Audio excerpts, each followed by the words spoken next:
ensure that quality goods and services were delivered. So while some failed, others didn't.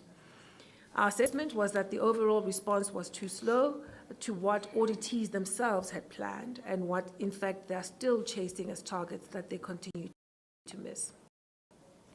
This was primarily so in the Eastern Cape, where there was a limited response due to delays in assessing damages, as well as a lack of coordination between municipalities and departments.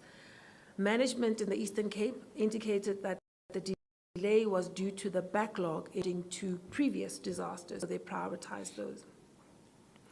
We found that procurement issues had once again been flagged, and there have been instances of non-compliance with requirements and potential unfair processes on procurement, including at KZN Education and PTE, and that led to a disparity in pricing for similar services and an inefficient application of public funds.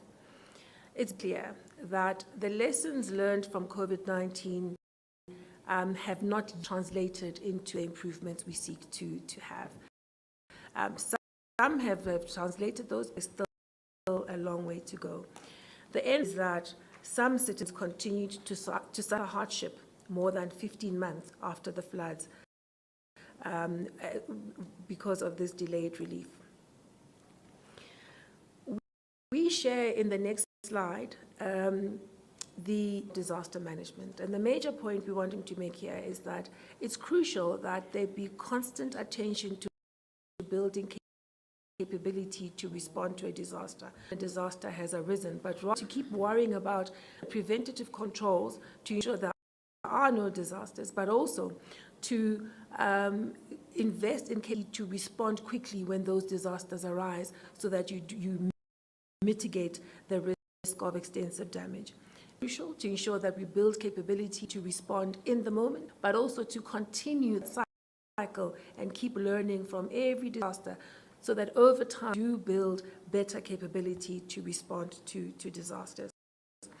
I might to this life cycle perhaps with a question and answer. Just to give you feedback on the specific initiatives that we looked at. In the work that we undertook on the water and sanitation aspects, we looked at water tankering services at Amatola Water Board, and we conducted follow-up work on the Commitment of Water and Sanitation. We also looked at repairs to water infrastructure at Umgeni Water Board. And you'll see that the spending is still less than where we had begun, but it's certainly up from the first report. And this is now spending as at the end of June 2023. On schools, we looked at the mobile units, and we conducted follow-up we had raised in the provision of mobile units done by KZN Education. And we also looked at structure repairs conducted at KZN and Eastern Cape. The mobile schools, that might surprise you because you've been privy to our findings on quality problems on mobile classrooms. So there's been some delivery, but the spending reflects as zero. Honourable Chairs, to the question as to why, as things stand. We've tried to follow up on why the supply has not been paid. The answer we have is that it's because the mobile classrooms have not yet been in terms of quality and snag list having been dealt with. However, we're aware that some of those classrooms are already being used, and yet the supply has not been paid. Fortunately, as Team HSA, we will continue to follow up on what the issue is there. So on the graph, there is a matter that we need to follow up. In terms of human settlements, you'll see that the spending has caught up in terms of Eastern Cape and KZN, and the findings that we had raised on the TRUs in many ways are being dealt with. On water and sanitation structure, where we looked at the repairs to bulk water infrastructure, that's spending significantly, sitting now at just over 60%. And on the schools infrastructure, the repairs to damaged infrastructure, The spending is not as swift as what it should be.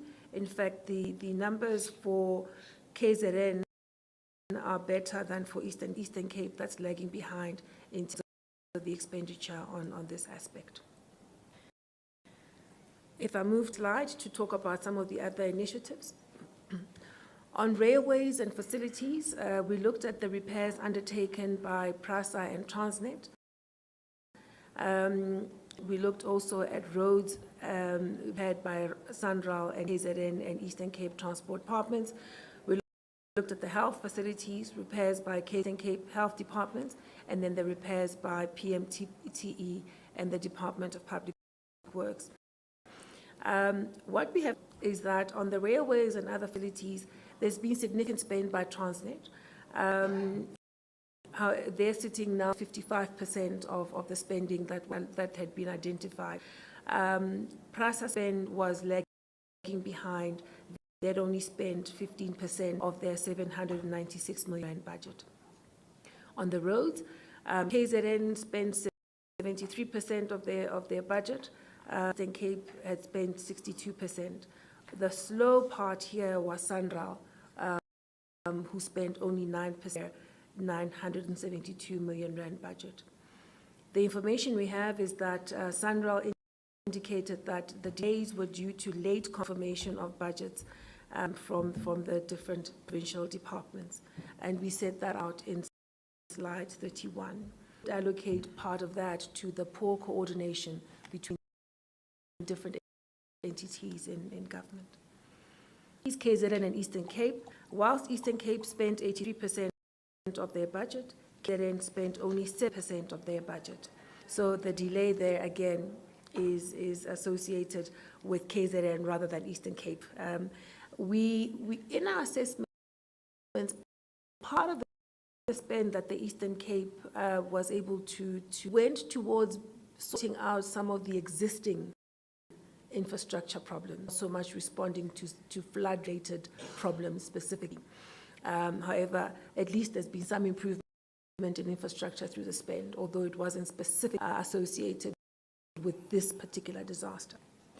And on the government buildings, PMTE spent 67% with 11 of the 24 bridge repairs completed at the time that we looked at this towards at the end of June.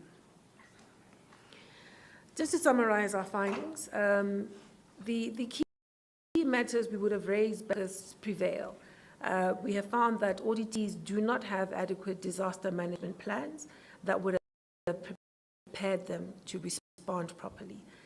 Some examples of where we've also found that the ability to adequately the need quickly isn't quite there yet. And that's a capability that has to be invested in, especially in a world where disasters will become something we have to contend with more and more. Also found that the delays in spending are associated with, yes, grappling with procurement processes, but also the capability to engage in the market properly. So I know that often the concern is about the number of regulations that need to be. Having assessed all of these specific auditees for this particular audit, but also having assessed how many public, the issue is about not having built the skills to procure properly. Yes, there may be areas to improve the procurement regulations for disaster, and we'll make some recommendations on what could be looked at.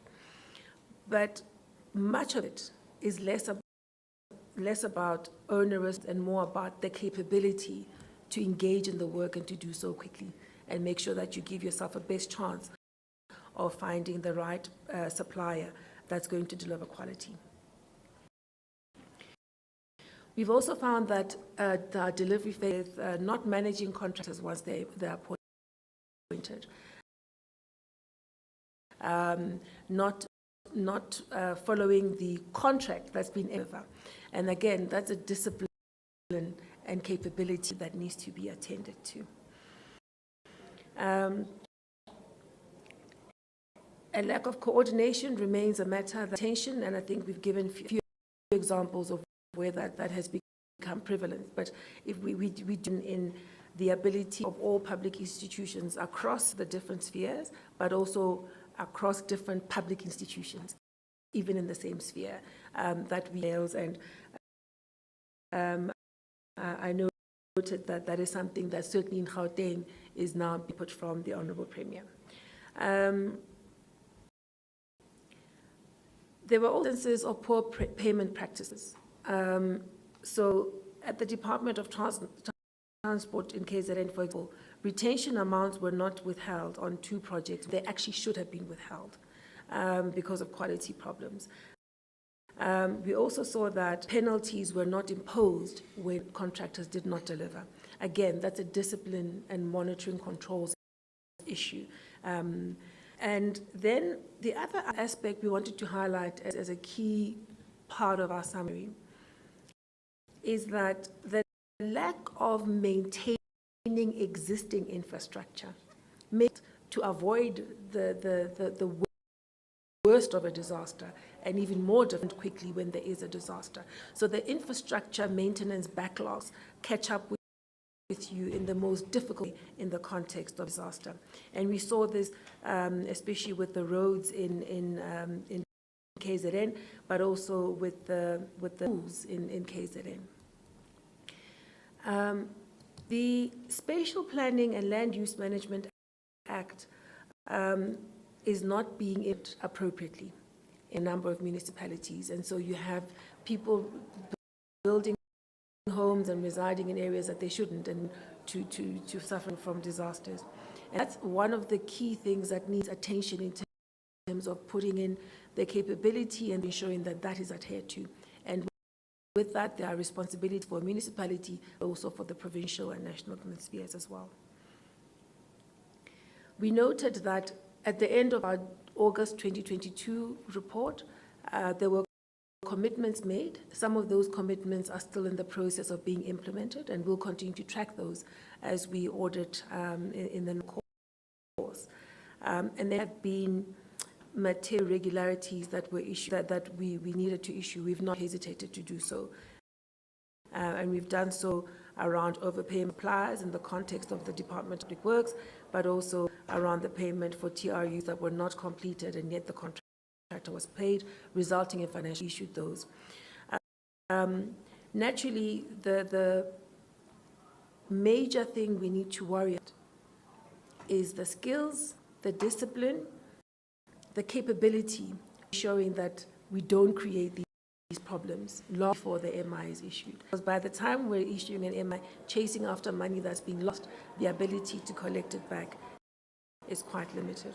And perhaps one last thing I wanted to mention around what we saw as a summary is that the threshold budgets that needed to be in place to respond to disasters as per the Act, those budgets were often not there.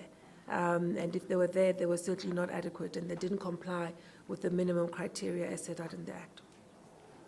I'm going to now share with you, honourable chairs and honourable members, our call to act, and then I'll share some insight on what we've seen through the assessment of what other countries are doing with our peers across the world, and ask the questions of how do their respective governments, and we've distilled that information and summarized some recommendations that could be considered by government.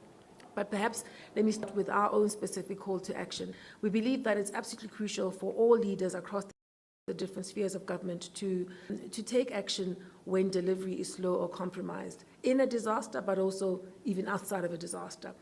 That responsiveness is not yet in. We believe that intergovernmental processes and coordination need attention. We also believe that the Disaster Management Act and framework as it stands implemented if it was monitored. And then, as I indicated, there needs to be some investment in capability to respond effectively to disasters. And of course, to then also worry about preventative controls that end things going wrong in the first instance. Let's apply the law in terms of ensuring people don't build houses where they should. Let's put that we do not end up procuring from suppliers and contractors that will, and we end up overpaying and diminishing the quality spend. I'll go now to the recommendations, slide 14. The recommendations I'd like to offer are that, and this is now based on the insight we gleaned from having looked at a number of different supreme audit institutions in New Zealand and China, is where we spent most of our time assessing they have, and we're able to compile. In South Africa, we do have a very comprehensive disaster management legislation. That's not the issue. The Disaster Management Act has been in place since 2002, and it was amended in 2015. The Act talks to a bigger picture, and it covers of disasters, not just the natural ones.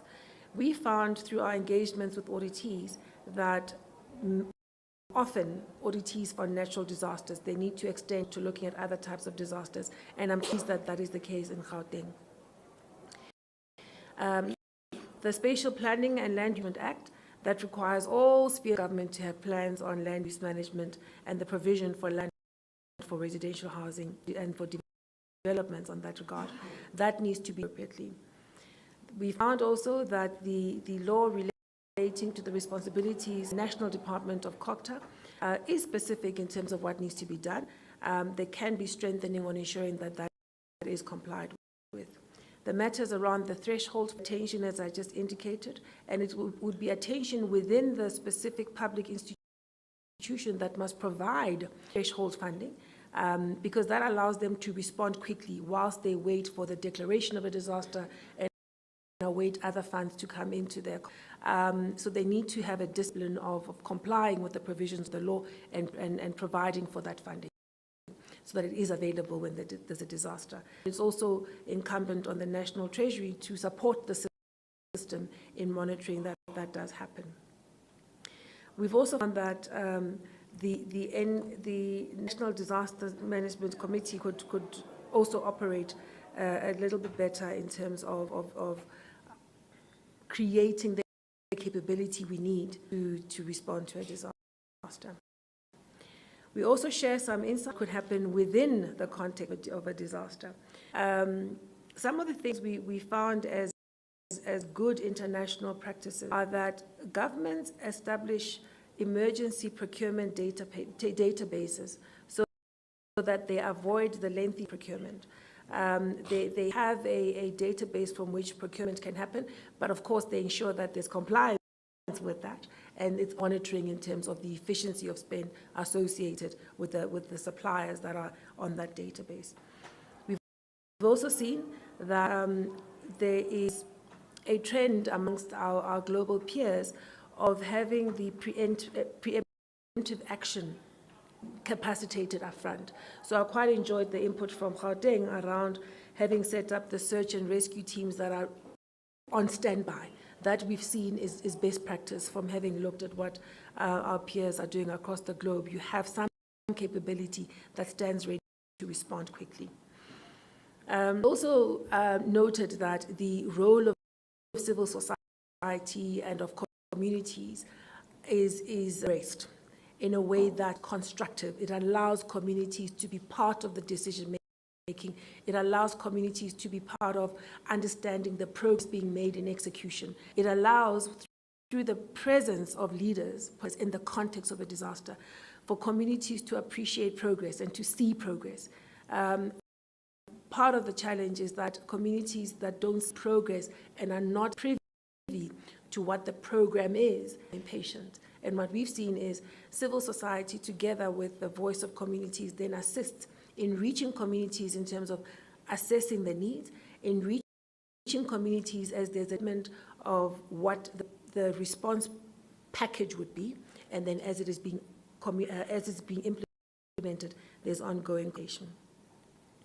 Other things that we've learned from our peers are around the clarity of the project timelines the clarity of monitoring projects and to drive accountability as soon as things go wrong.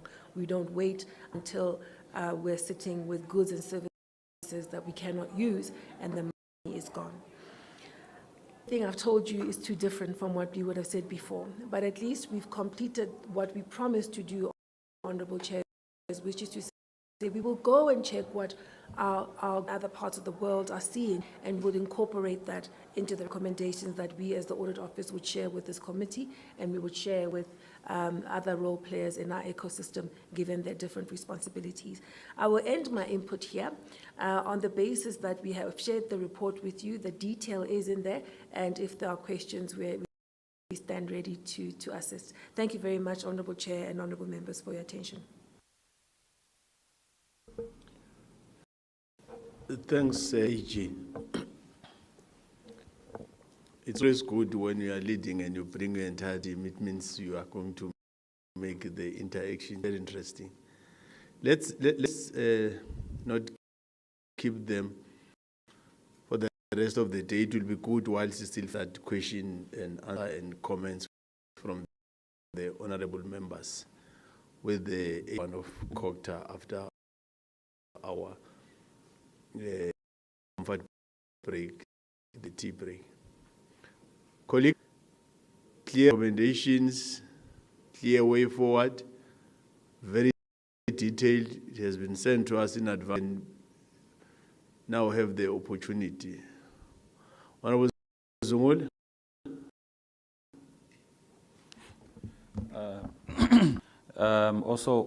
Okay, I want to welcome the presentation. I think it was very detailed and straight to the point. Like the chair stated, it's very clear regarding what went to be done to correct of the wrongs. But I've got a few questions. The first is systematic challenges perhaps that are picked up that would perhaps from your side warrant a change in legislation. In order to try and prevent some of these adverse findings or to continue. That's the first one. The slide where you spoke about the findings being similar to the COVID-19 response. Again, I would want to find out what could be done to prevent, because we would not want to be in a similar situation 1 or 2 years from now, and you find that again assertion is made. Then for the material findings, has any liability been placed on the responsibles for them personally now, instead of the entity that they are representing? You kept on emphasizing on abilities, the skills and the discipline. Whilst I would understand for some municipalities where it is the first time they are dealing with a disaster. But there are municipalities whereby they've been continuously dealing with disasters. Therefore, there should be that, there should be that skills and capabilities being built, that experience of dealing with disasters. So is it a case of, at a broader level, there's a problem of the lack of skills, capabilities, and lack of discipline, or in some cases where, given the experience, we should not be talking about and capabilities on a municipality that has got more than 20 years experience of dealing with disasters. That is all, Chair. Thank you, Honourable Zula. Honourable Mkhalip. Thank you very much, Chairs, Coach. Thanks very much for the presentation, AG. Just the first question in regards to TRUs in the Eastern Cape. On your presentation, Eastern Cape will not be completed per specification. So if you elaborate on that one, what does that mean? Because we have a lot in regards to Eastern Cape. As we speak, Chair, I have a long list from people who have not even attended by the department itself, let alone the municipality, in terms of the TRU stroke houses since they were in a last disaster. So this is very worrying if you are telling us that there'll be some delays in terms of providing those temporarily TRUs in short. You also said something that is very interesting compared to KZN. You said Eastern Cape compared to KZN in terms of transport infrastructure. They are ahead, and we always know Cape is always lagging behind. So if you can also elaborate, in order for us, if we meet with KN, we also have to say, look, now Eastern Cape is ahead of what's our problem, because in terms of the and roads in KZN, it's not looking good. You also mentioned when you were doing your presentation, AJ, that when there's a disaster, even if there's no disaster, people are looking at government for intervention. And I'm sure one of the challenges as this ad hoc is that disaster made it very worse, because the state of service in the country is a challenge on its own. So let's say if there is a disaster, it make it very worse. And people also lost hope in terms of the intervention from the government. And in one of your recommendations, you said that the Premier spoke about it when he was here, to say that one thing that needs to happen is to coordinate the provincial government and the municipal. Aware that in the last council of eThekwini, there was some huge challenges among the council, whereby my political party was fighting the mayor and the municipal manager to say that you can't be dodgy, not telling us about 1.6 billion that has to be taken by the national treasurer. So I just want with you, Guti, what view regards to that one, because it does not augur well. And the Premier was speaking about that as well, to say that there's no justification if there's money and then no one wants to spend that money. So if there's money that is allocated to fight poverty, to address issues of disaster, and then we get a report to say that it was not used, and while people are suffering. So I just want to check in terms of your intervention in that one. And the last one, you mentioned that you also talked to COCTA Portfolio Committee in terms of the capacity of and the municipality disaster management at a COCTA level. But one thing that we know as members of this ad hoc committee is to say that in terms of disaster management in municipalities, there's no resource all the time. If it's just a fire in a certain human settlement, just one human settlement in the eThekwini, engage with the disaster management in eThekwini, the only thing that they could provide is only blanket and something that is not even going to. So I'm really worried, and also want to get it from you. Once you have those kind of recommendations to them, what is their response? Because we know sitting here, they just tell you that there's no resources. There's no resources to ensure we are combat ready, if I can put it that way. So lack of coordination is one of the challenges we are facing with.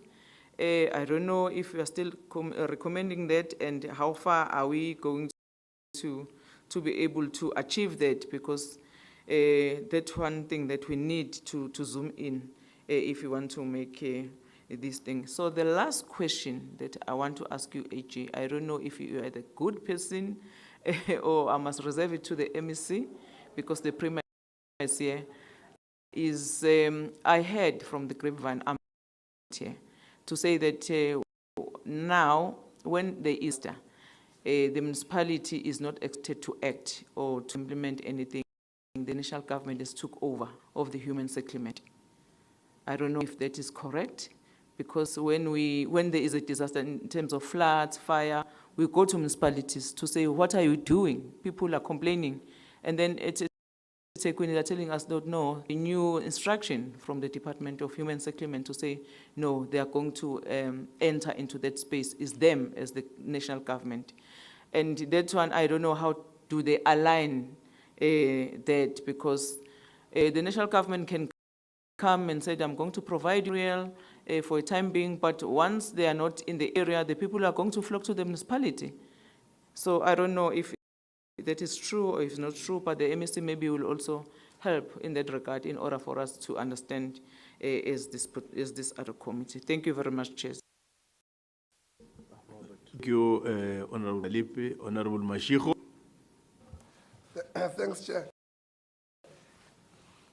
The first meeting that we had in the office of... You can bring the mic closer to you. Is it still... Yeah, it's still fine. The cable is long. Okay. Auditor General, when the first time we had a meeting in your office, one of the things that we resolved is that you must now develop teeth. So your teeth were a little bit blunt. That's what we said in that meeting, that please teeth and some of your recommendations must bite.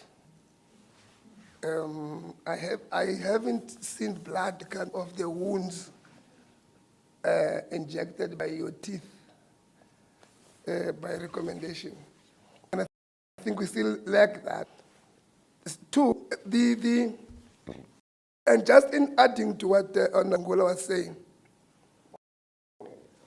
one, and if a disaster happens in a rural municipality and you have got a difficulty to find pre-arrangement or pre-prevention of it being perpetual, because they might not have resource enough to sustain the employment of very qualified engineers because of their resource base. But the same cannot be said about like Johannesburg. And I'm sure I was a councillor for many years in Gauteng. Every now and then during rainy times, we know HOC will have a disaster. We know. And today, as we're sitting here, when we live here, we'll find that people will have flooded in HOC today. Now, preventative measures of that kind. And in the report, correctly so, people build in wrong places.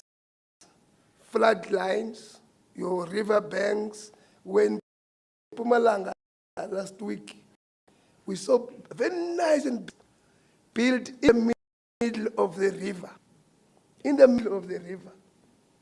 Very nice, big houses in the middle of the river. The MEC promised us that they are going to demolish those houses. They were right in the middle of the river.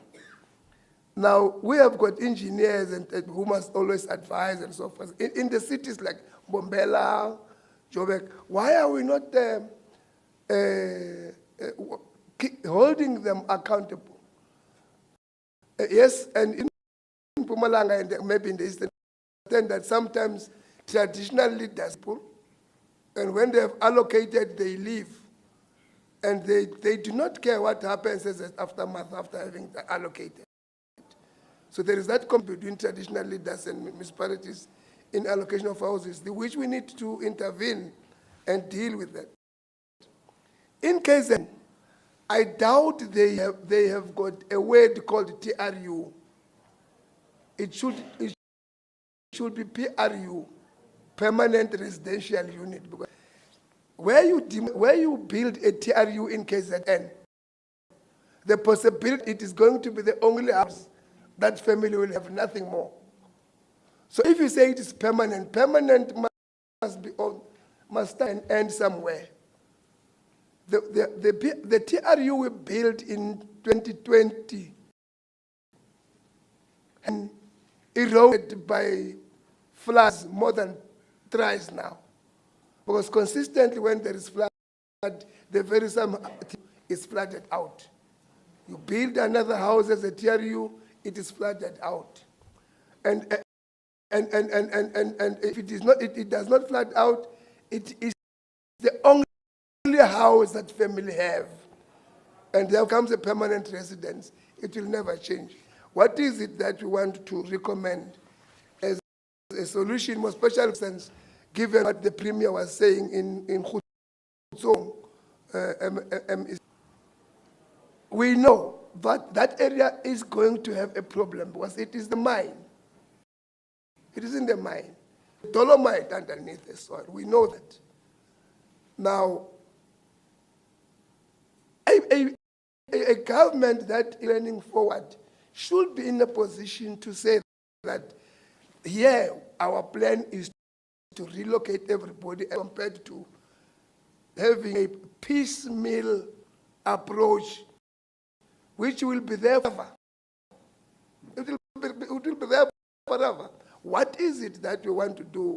We must say once and for all, we are through with society of disaster. We are now going to this particular area. When today Minister of Electricity was appointed in infrastructure development, part of the commitment that the president said was that build new cities. We're going to build cities. There was no city on the basis of the evolution of human beings. We do not get a sense of that commitment, but you're also not recommending such things because it means you are going to give us a report of the same all the time. Let's get recommendations that can give, not just to have, but must have. It will be better. Thanks. Thank you, Honorable Mashiko. AG. Okay, thank you very much, and thank you to the honourable members for those questions. You see, the beauty of not walking alone is that you can share the load, right? But let me just line up my colleagues, especially some of the questions that you're asking Honourable Mkhaliphi about the TRUs in the Eastern Cape. Sabelo, if you could deal with the matters raised in slide 26 around those matters there, just insight on seeing on the TRUs as well as the MI we've issued.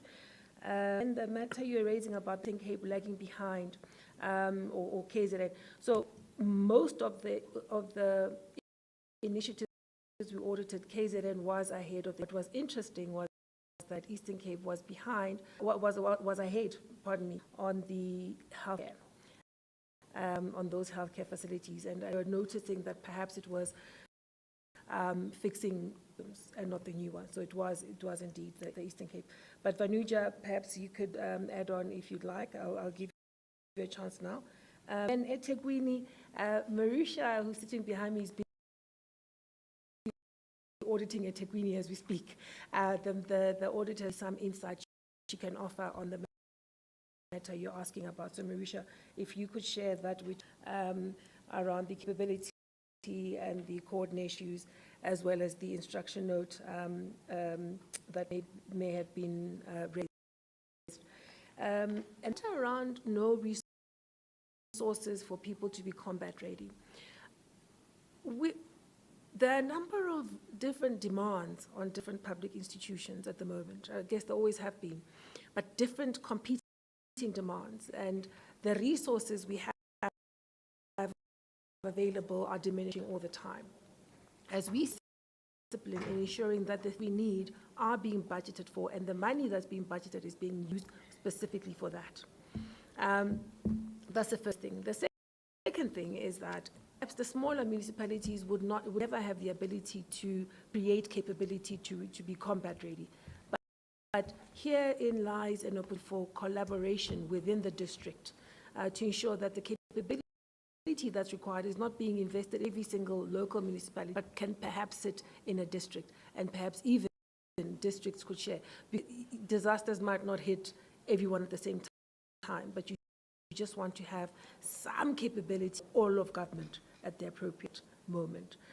So I think there are some modalities for people as we look for efficiency of spending the scarce resources we do have. Honourable Zungula, you ask about whether or not there's need for legislation changes. In our assessment, no. There may be an opportunity to fine-tune relations on procurement relating to an emergency. But the primary root causes of the matters we've been raising relate to skills, to capability, to discipline, and to coordination. The law, in many ways, is about making sure that they're complied with. If I listen to Honorable Mashego, the things you're frustrated about are around land use management. When we look at the provisions of the Spatial Planning Land Management Act, there's tremendous opportunity for better long-range planning, coordinated planning across a province, so that it's not every single municipality trying to fend for itself, but looking at the entire province. When we look at the law, we identify that the role of the municipality to do an IDP doesn't end there. It's not just the council that approves. It's got to be, the IDP must go to COCTA for review. And the reason it's designed like that is that there's proper coordination of provincial development plans. So when that review doesn't happen, or it happens as a tick box, the opportunity is lost. Coordination. Where do we build capability? Where are we taking our province in terms of development? How do we respond collectively to the competing needs and growing needs of citizens? So, in many ways, it's not so much an audit issue. It's about dedicated attention by each of the role players to do their part. To what extent is COCTA effective in making sure its voice is heard? To what extent is the Premier executing his or her duties around driving coordinated law planning? To what extent are the people executing on those plans enjoying some stability so that they can actually execute plans over beyond just a few months? To what extent is there stable planning, stable execution and disexecution and proper monitoring that execution? So when we give these recommendations around skills, about discipline, about monitoring, about the economy of accountability, it's because we've really applied ourselves to looking at the mandate of each of the different players, and our assessment is that the problem is not shortfalls in the law. The problem is a lack of disciplined attention to each and every public institution's mandate as given in. The annual is supposed to go through the same process. So the question becomes, how effective is that process if municipalities are having to fend for themselves in this way? The main infrastructure, if you have a municipality that has an SD that doesn't give any expression of how they're going to maintain their infrastructure, there's no clarity about who's going to do it, there's no clarity what the budget is, no wonder it doesn't happen. And nobody monitors that that is happening. And that's why you end up with the backlog of infrastructure that then sets us back even worse when we've got the disasters. So for us, having audited in the context of disasters, but having had the privilege of every single public institution every single year, we've pushed ourselves as Team HSA to say, what are the things we can start to articulate better on that'll give the type of insight that's crucial for that run and those that oversee government. The recommendations we've been able to offer to the honourable members in the legislature around the annual performance plans that are being approved come out of that level of work that we've conducted. So when you get an APP from the National Department of COCTA, I do invite you to really interrogate as to whether it's going to bring us closer to what we intended around what the role of COCTA would be. Or does that APP still talk about the number of meetings that are being held? And similarly right across the board.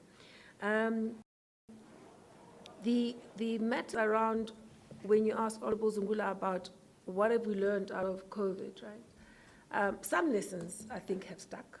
The SASSA response disaster was one that demonstrated a benefit from the lessons learned out of COVID. So it's about ongoing learning.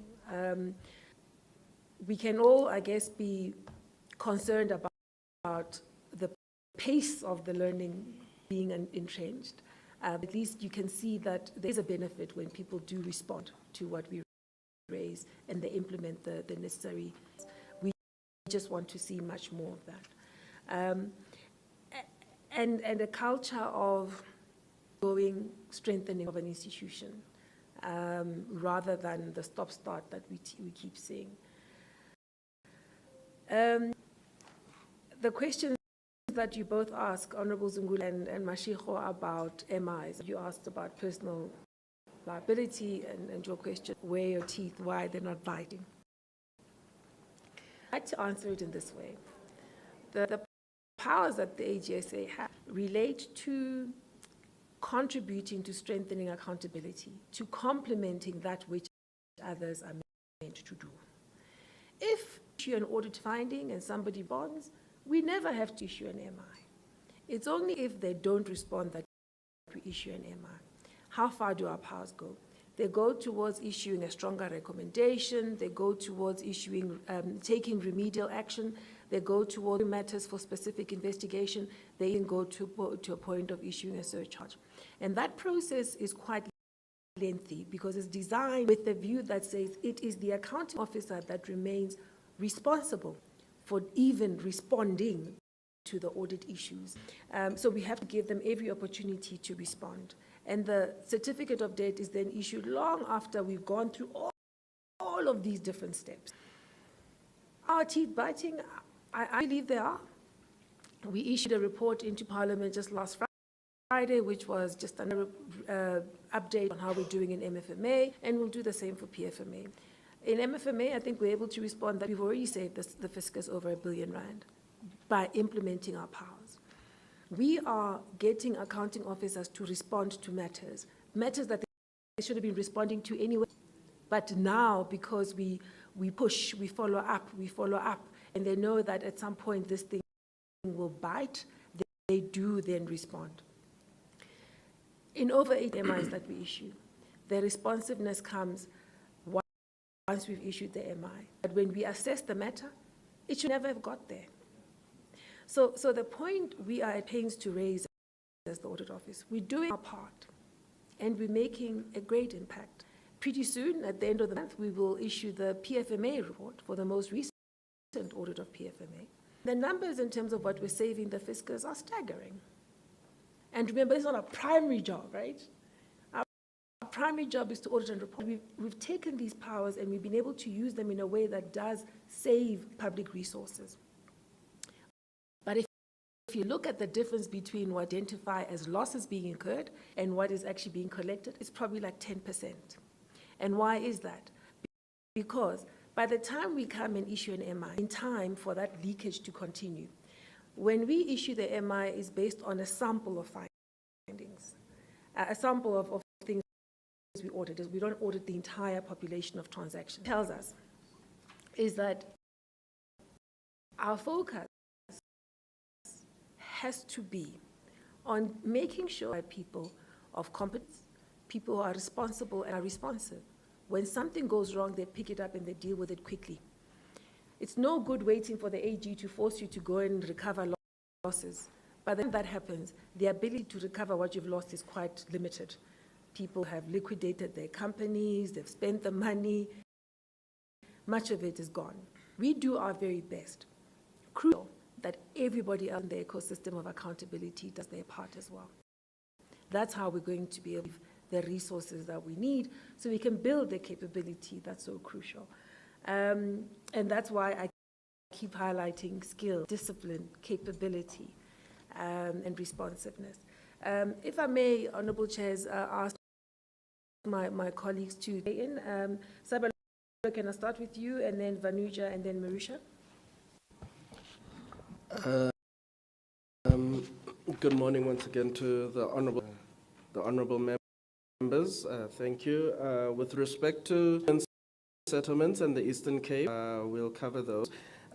Just to confirm the assessment of not having all the capacity, we have noted that only 72% of the need was provided for by the Eastern Cape Human Settlements. And with respect to the question about which elements were paid for that were not received in terms of the temporary. We noted 3 elements. The first was the concrete flooring, which slab that then has the TRU put in place. So this wasn't provided, and in some cases it was just standing on bricks, and in other cases related to just wooden flooring. The second thing was the thermal improvement under roof, which is insulator, so it's supposed to insulate the roof to prevent the risk of leaks, mold, water damage, and to help with heat. And that was also not provided. So on the inside of the roof, it included. And then the contractor also charged for these services and was paid for the labor and for providing those services. So those 3 things that we had identified from performance order side or the engineering side that was part of the scope that was paid but was not provided.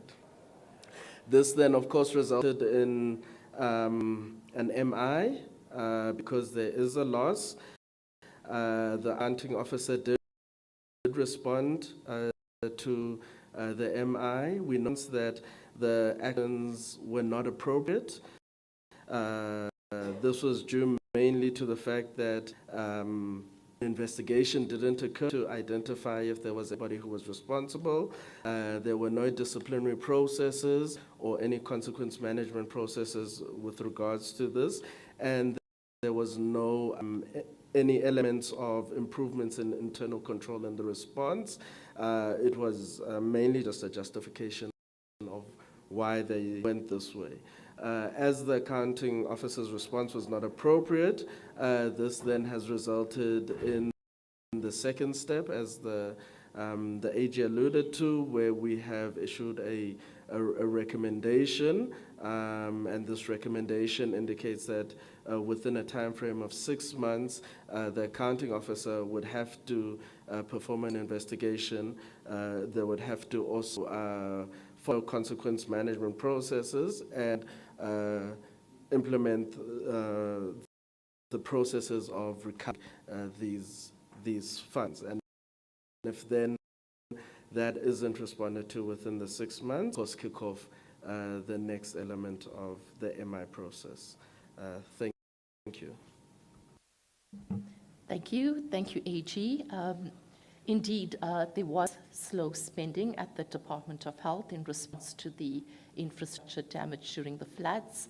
This was as a result that the procurements, there were delays in the procurement processes. So the AG mentioned that the provincial treasury has initiatives in terms of the pre-audit of contracts that are $1 million and over. What the provincial treasury found at the Department of Health was that there were breaches in all 12 projects that they were assessing, and what it meant was that the department needed to re-advertise all of 12 projects based on the provincial treasury findings. Thank you.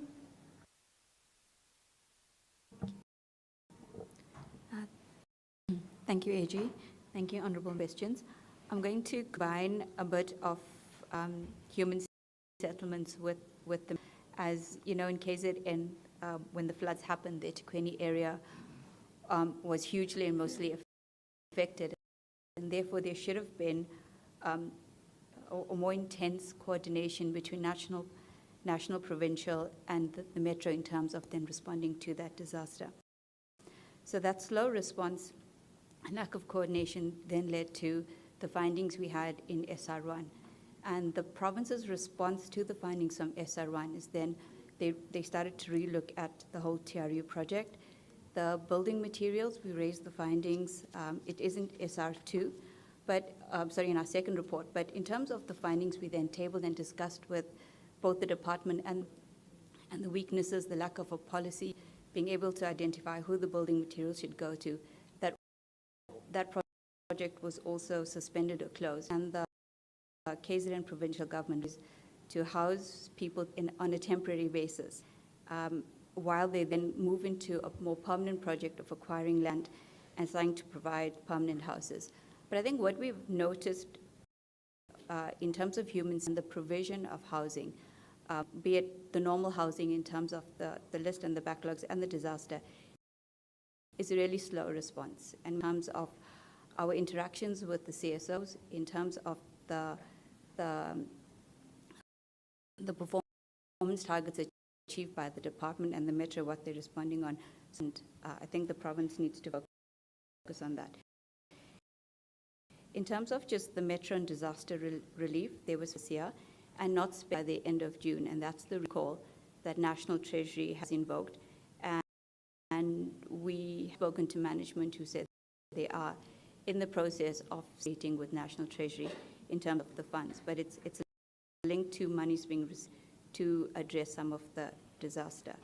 With respect to National Human Settlement, I have confirmation, but there seems to be also talk that they want to take over the response to disaster from this month going forward, and the Metro may not have that responsibility.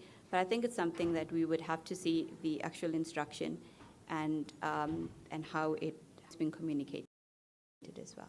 Thank you. Thank you very much, my colleagues. Honourable members, I hope we've answered all of your different questions and have managed to respond to your need for some of the more detailed answers. But thank you very much, Chairs. Thank you, AG. You are really assisting us as a HOC Joint Committee when we are engaging Honourable MC Khumalo will be more because of this engagement. So to us, when we get an opportunity and how you are leading your team, AG, to come and do presentation to us, and we always leave different coming to Parliament. The information is something that is out of this world. We appreciate that. But take this opportunity to give it to the co-chair to do the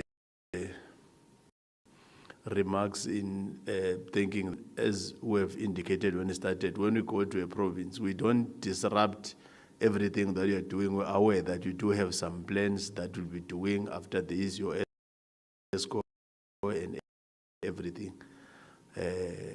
Co-chair for Very much, Honourable Nyambi, and also thank you to the AG and the team that is here.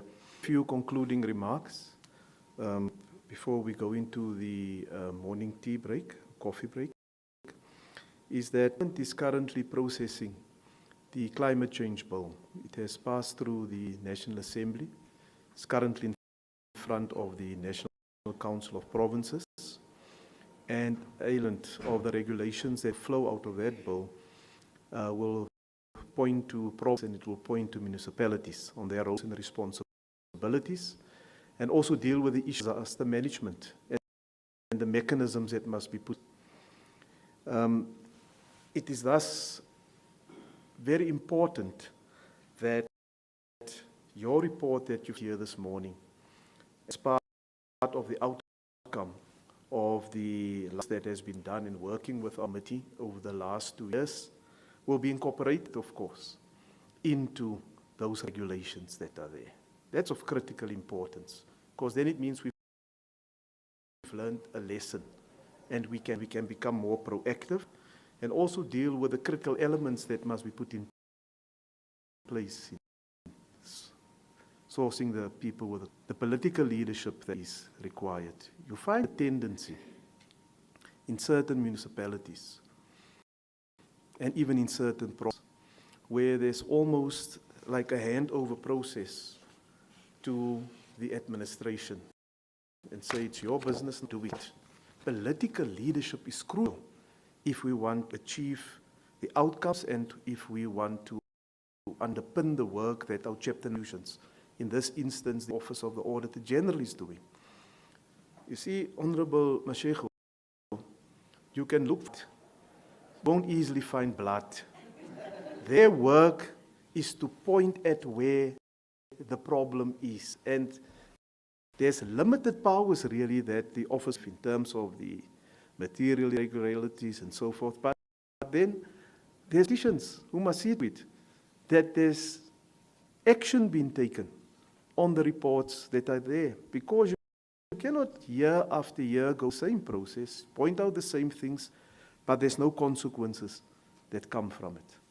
And it probably has reached a stage where certain people who are working in the administration, in departments and so forth, are blacklisted from conducting work for the government because they've learned nothing. They just repeat the same mistakes. They just move from the one area to the other, and you can follow they have started. But that is something that the Public Service Commission will have. We can attest, AG, and I'm glad that you have your very capable staff here from the provinces as well. We did the follow-up visit to KwaZulu-Natal, and these members were there. And we went to look because there was a problem of water security after the floods happened. The tremendous work within a specific time frame that took place. We went to the Nagel aqueducts, we went and we could see young South Africans, black South Africans, men and women, engineers and other skilled people took ownership of getting the job done. So those are the green shoots that we've also come to detect during this process. But I also believe the reason why it is done is because it's a coordinated oversight that has taken place with the support of the Office of the Auditor General, because your staff themselves went to conduct physical checks to see if in fact it is happening. When we went there, we could see the quality of the work that was being done. I remember in one of the townships that we went to, the engineer responsible for that specific project wasn't there when we arrived. And 20 minutes later, he literally came running down the road, full of pride, to come and share with us the successes that has been achieved there. And that is what we need to inculcate and encourage in the public service. We will be producing a legacy report as the chairperson committees for the 7th Parliament. I can assure you that a lot of what has been said here today in your final results will be incorporated into that legacy report. It's important for those who will be in the 7th Parliament not to start afresh, ignorant of what happened before, but there must be a firm foundation and basis laid early in the 7th on what the state of play is. And I want to use the example, and just to prove a point, is that folks didn't know what the state of play was. They wouldn't have won 4 World Cups. So we want those who come to build onto these it's introspection that needs to be done on what needs to be done in the value chain. Whose responsibilities is it? So the MPs, MPLs as well, and councillors understand of the role of oversight and keeping governments accountable.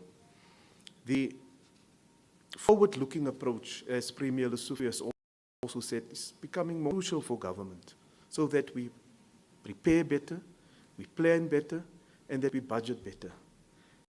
And the very innovative approach of incorporating now search and rescue teams, it's a good practice that needs to be encouraged. May I also add, AG, that the Office of the Auditor General, in our experience over the last years, it doesn't only start now, but you continue in practice, is an employer of choice, of very good people. And let's continue doing that by getting the best of it, because if that office fails, or if that office is ignored, then his financial accountability goodbye. And the politicians that are there must utilize that information to further strengthen service delivery to our people and to keep the different government heads of department as well as the members of the executive accountable for their actions. So thank you very much to all of you. It's a very enriching experience working with the Office of the Auditor General, and we are available at whatever time. If there's an issue that you need to discuss, we are very receptive to that. but you have really empowered us in conducting and executing the mandate that Parliament has given us to the best of our ability. Thank you very much.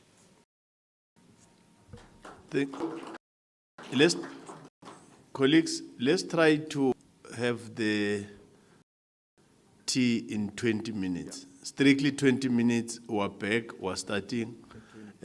20 past 11, we'll be starting the next session. Safety.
Can we have those that are outside to come in so that we can start? We agreed that it's going to be 20 minutes. It's now 20 past. It's now 20 past. You mustn't come and talk shit here now. Assistant, close the door. Alert those that are outside that we are about to start.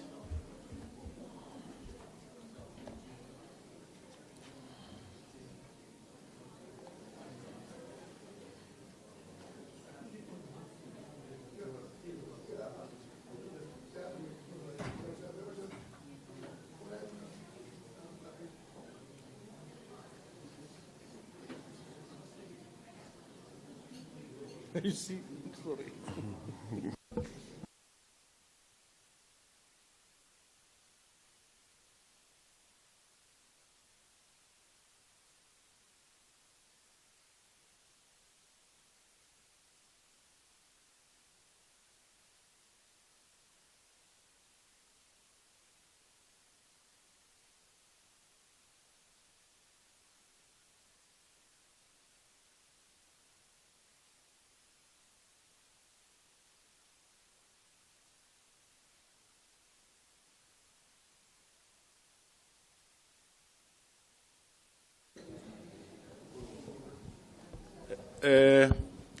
Let me take this opportunity to welcome the Executive Mayor of Joburg.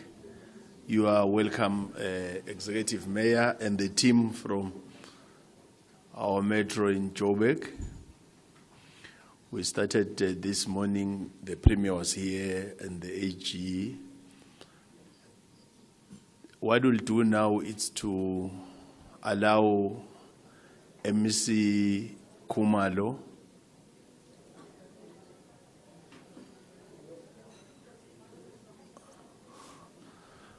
Mashiko.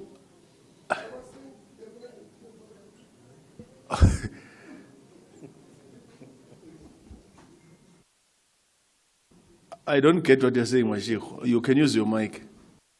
In the midst of our being them, as the mayor arrived, the other mayor arrived. No, I missed that. No, Executive Mayor, we are also welcome. So it's always good when the Honorable MEC will be presenting a consolidated report of the province. And of course, we're not going to deprive all the municipalities present here today, especially those led by the political principle. It has been a norm.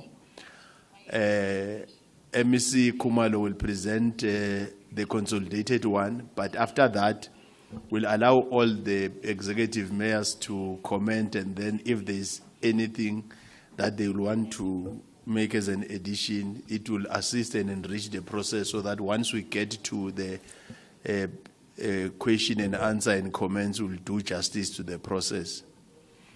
Executive Mayor Kumalo, you are given the opportunity now to take us through whether you work with your team or it's your good self that will be doing the presentation. It's fine with us. Executive Mayor. Thank you very much. So you are taking me back to the municipality. I thought I was the MEC. No, Honorable MEC, sorry for that. It's Mashiho who, when was assisting me, then I said, no, sorry for that. It's Honorable Mayor.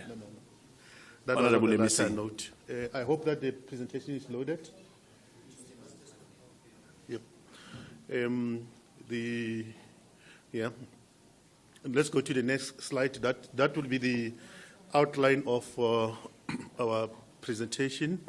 As I take this opportunity to thank you for allowing us to make this particular presentation as the committee.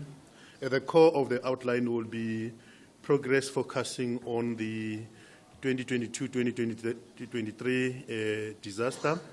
Next slide. That slide talks about the purpose, which is, of course, to report to the committee, particularly on the additional information after the last visit. Next slide. Next slide. In terms of the background, I won't go deeper on this because we already know about that. Next slide. This then gives us the summary of the statistics in terms of the households that were affected, the people that were affected, the houses that were totally destroyed, those that were partially destroyed, the people that were displaced, fatalities, injuries, and missing persons. And it's divided into two, into those floods that has happened on December 22 and the February 23 slides covering the same areas. And you can see the total in December 1 and the total that would cover the February 1. And also the fact that Johannesburg was the most affected one, and that we were able to also record incident from all of those municipalities, including Tshwane. But we are making a point there that only 2 municipalities thus far made a request for funding. Next slide. This then deals with matters of the mandate. I will not go through it. Next slide. Also, this one deals with issues of responsibilities, which are legal prescripts. I won't really go deeper onto it. And the slides would indicate the processes that we follow immediately when there is a disaster, leading up to the classification of that disaster in the province itself, and also the funding requirements and the process therein that helps us to deal with the funding requirement processes, such as the PDM impact assessment that is required, and also the verification of those assessments that is largely done by the national government. And this will relate largely to what would have happened to Johannesburg, which at the end, Johannesburg was able to get their 55.2 million as per the request. That also would reflect the Mfuleni in this particular results. And I think the process is the same as the one that we just spoke about. Next slide. Progress report with regard to Johannesburg. We will know that Johannesburg was the first municipality that would have submitted, and as a result, they got the 55.2 M from the disaster funds. However, the point, and that was clearly broken down in terms of which areas they were going to intervene on. For instance, on the roads, the water, city power, and the housing department. The only thing, Executive Mayor, the point that we want to make here is that we are very worried about the slow pace of the implementation. At the time of putting together this report, you were at 4% of the implementation, and that's a source of concern. To that extent, the provincial disaster management intervened in all the municipalities that are affected, working together with the different departments. We established a centrally coordinated response intervention in the province. We also assisted on impact assessments that were conducted by different municipalities. We, in some instances, also assisted with material and the distribution thereof. We also helped with the facilitation of the classification itself in terms of the different disasters that happen in the province. We also assisted with the funding application, as you can see, particularly as it relates to Mfuleni, because in the first visit, there was no funding proposal. We worked with Mfuleni together with Sidibeng municipality, and we were able to quantify and therefore made submission. But on instances where there's been a lack of progress, but also as part of the governance structures that must be in place, we're able to put together the project steering committee that helps us to monitor progress thereof. Next slide. Therein would be the progress, particularly as it relates to Johannesburg. The point that I've made there, that out of the money allocated, Johannesburg, at the point of where we are, would have only spent 4%. Our worry, Executive Mayor, is the period at which these monies are to be spent, because it's a grant and there's a specific time frame that is allocated. And we're fast getting closer to the time frame, but we are not spending as we're supposed to.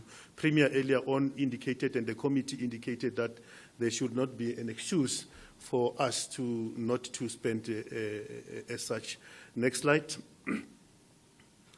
I think this it's reinforcing the issue that I've just raised, that what is the conditional grant and how do you spend the conditional grant under applicable regulatory framework as such, and the periods that are included.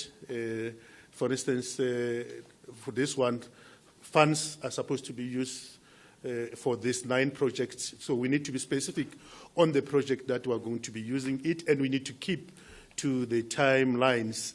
Any extension, we need to work together to ensure that that is submitted at a national level in order for them to have. So, and I don't think that's a bureaucracy we're wanting to put ourselves in. I think we must just focus on ensuring that was submitted initially, we keep to it and we ensure that we implement it. Next slide. Here we're indicating that intervention I spoke about as part of the governance structures that have to be put in place, and also the project steering committee that would help us to ensure that there is implementation, particularly on Johannesburg, because money has already been transferred, work needs to be done. Next slide. Here we're indicating the engagement that we had with Johannesburg, realizing some of the difficulties that would be there as it relates to ensure that the plan as presented or submitted, which finally ensured that we get the kind of the budget that we wanted, we work together to ensure that there is implementation thereof. We're hoping that with some of this intervention, the situation would change insofar as the rate of implementation is concerned. Next slide.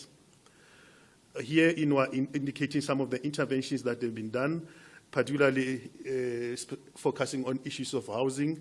You will see there about 3,096 houses were damaged, and there's progress from the side of the city itself, where in 44 formal dwellings were relocated, 300 households from the hostel were also relocated, 48 households were provided with material, and 132 households from informal settlement were also relocated, and other interventions that relate to issues of budgets as such.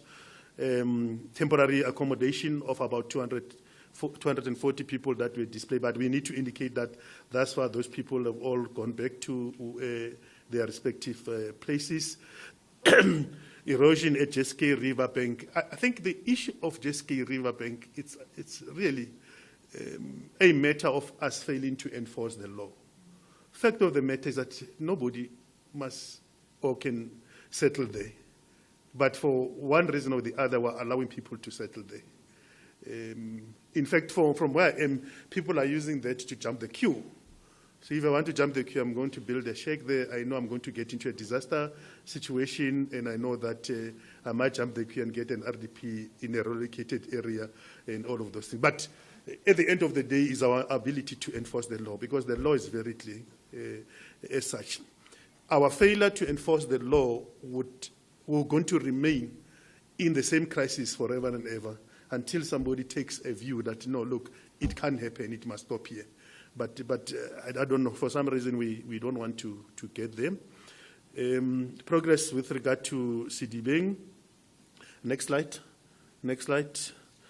In terms of CDBing, we're indicating there that, for instance, following the visit of the committee itself, because when we went there was no work to quantify the disaster itself. Immediately after the visit, we were able to work with the Sidibeng district municipality, and we were able to quantify the work that has to be done on rehabilitation and reconstruction out of the disaster itself, and 472M was quantified as the amount required, and that has been submitted to the National Disaster Management Center. The verification process that was done together with MISA was conducted on the 23rd to the 25th of October, and those verification process were meant to confirm the estimates that were there, and that is broken down as far as that table is concerned, and that where we are waiting for the final response from National as to whether they will be able to allocate those to us or not. Next slide. We've done some provincial intervention. I think I've spoken to this particular issue. Just to emphasize the fact that we're expecting at least that national government, having confirmed those particular projects, would respond accordingly. Because any other thing that we're going to be sharing with the committee here depends on whether we're getting those funds or not. Next slide. And that's the allocation of those particular other intervention that the province is doing in Mfuleni. For instance, the Department of Roads has identified 44 roads that has to be maintained in Mfuleni, and progress is recorded as such there. We are intending to deal with issues of water drainage system, but there are issues that relate to budget constraint. I have also to indicate that with regard to, for instance, the sewer issues there, the Mfuleni municipality has come to an agreement with Rand Water, and they have formed a special purpose vehicles that is assisting to intervene so far as that is concerned. We are expecting that by May or so next year, the issue of the sewer problem or challenges in Mfuleni will be the issue of the past. As a provincial government, we are working closely with that particular process. It is our intention that if that model works in Mfuleni, we are going to roll it out to other municipalities, because the problem that Mfuleni is facing is the problem that all our municipalities in the province is facing, because the infrastructure of sewer is too old and it can't carry the current population as such. So all of those other projects that are indicated there depends on issues of the budget, and where the budget is, for instance, on the grading of some of the roads, they were indicating that the grading is low due to issues of equipment that is required. Next slide. That's a continuation of some of the progress that has been recorded there, insofar as, for instance, the houses that were damaged. It has been quantified that how many houses have been damaged, what are the costs that are involved, but we're indicating there that there's no progress, and as I indicated, that there's some discussions that are happening between the municipality ourselves and the Department of Human Settlement in order to ensure that that intervention works. From the last report we had from the MEC of Human Settlement in the province, very soon National would be rolling out an intervention plan insofar as those issues of houses are concerned. I've already spoken to the issues of provincial roads and the intervention that the provincial government, working together with the municipalities, are busy doing in that regard. In terms of some of the issues that came out of the disaster itself, one learner got missing and the body was not found. And as a result, the SAPS has now opened up a missing case. And up until then, we will await as to what is the final verdict insofar as this matter is concerned. Wherein 104 people were displaced, temporary shelters were provided, and as I said, many of those people have gone back to the areas. There was some livestock that was also affected, and the Department of GDAT is dealing with some of the issues that are involved there. And I think one of the issues that came out there is that some of this livestock are in the township, and according to the policy, you are not allowed to have livestock in a township, and that makes it difficult for the provincial government to intervene. But as I said, GDAT is dealing with such matters. Next slides. In terms of Mfuleni, I think I've made this particular point, that whilst there's a financial constraint, Mfuleni is, and the fact that their bank account was attached, despite all of those, we found a way in which we can be able to implement some of this project. And I know, Executive Mayor, that one of the agreement reached is that we are going to implement all of those projects using MISA, having analyzed some of issues that relate to capacities and capabilities of the municipality. And finally, there's a kind of an agreement on the MISA to help us to ensure that we fast-track implementation as such. Sidibeng, there's a lack of a fully functional disaster management center. However, we've been working together with Sidibeng, and I can say that that relationship, particularly after the visit, is really working and is helping so we can take a joint accountability. Unlike when the committee asks us, we say, hey, we are doing our best, but they are not, which is not really helpful as such. We found a way in which we are ensuring that we are working together. Next slide. In terms of the city of Tshwane, we are making a point there that all the 7 regions were affected, and that the city of Tshwane intervened using their own budget in some of these areas, and that the disaster relief were provided, and various NGOs, other government departments, churches and so on also got involved in the process, and that communities, the community was accommodated in a community hall, and that part of the problem that Tshwane faced there was that many people who were displaced were refusing to be relocated as such. Next slide. In terms of the progress on roads, bridges, and houses, the progress is recorded as per the slide there.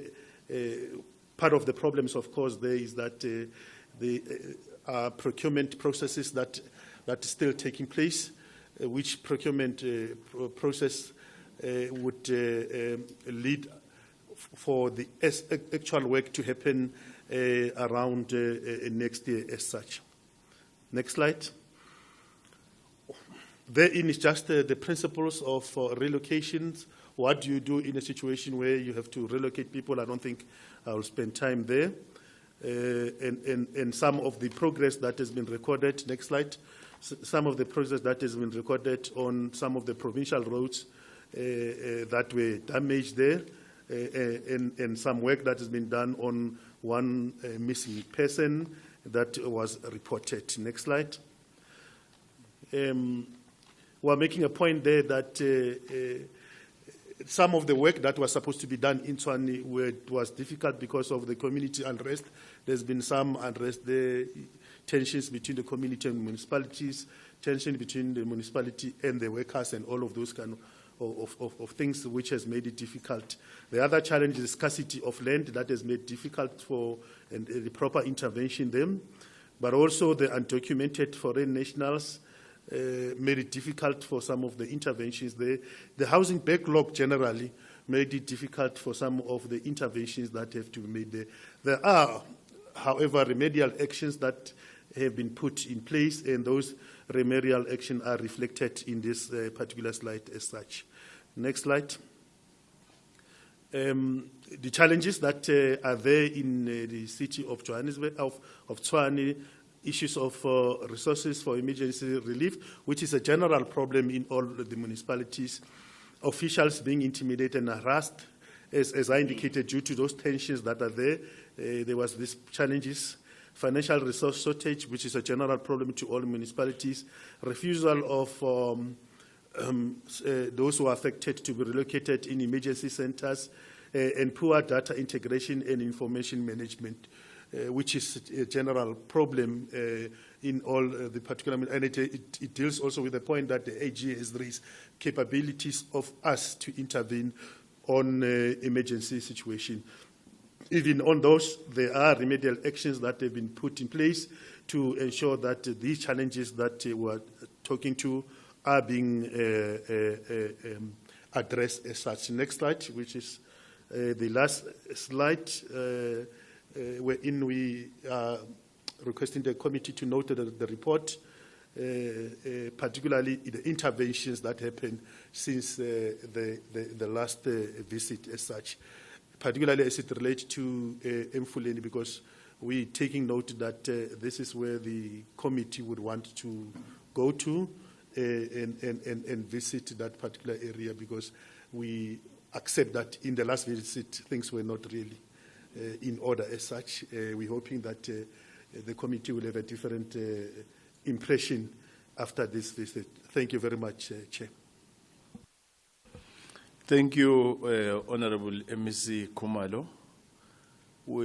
I can confirm that we have extended the invitation to the Executive Mayor of Tshwane, Executive Mayor of Sitibeng, it's here, Executive Mayor Maluka, it's here, Executive Mayor of Mfuleni, it's here, the Executive Mayor of Joburg, it's here. So tomorrow, we're still going to have an opportunity to have the district, Sitibeng, and the Executive Mayor of Mfuleni in the morning, in our morning session tomorrow.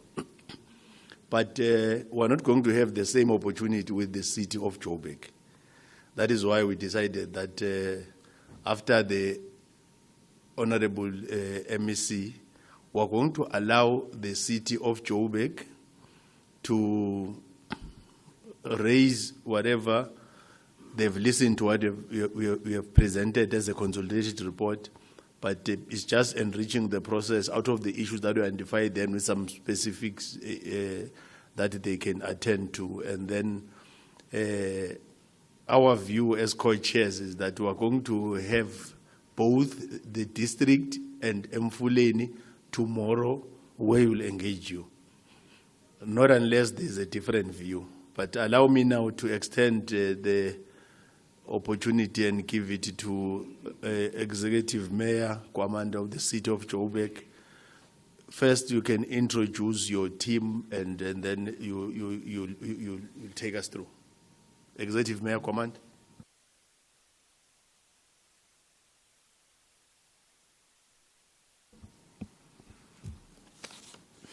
No, thank you very much, co-chairs.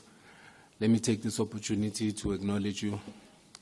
Let me take this opportunity to equally acknowledge members of parliament that are currently in the session. Let me also acknowledge the MEC of COGTA, and let me acknowledge the executive mayors of the districts and the municipalities as cited in the presentation. Co-chair, firstly, let me equally apologize for having been late. The city of Johannesburg is forever active, so I was in a shareholder meeting. But I am here to ensure that there's proper political oversight.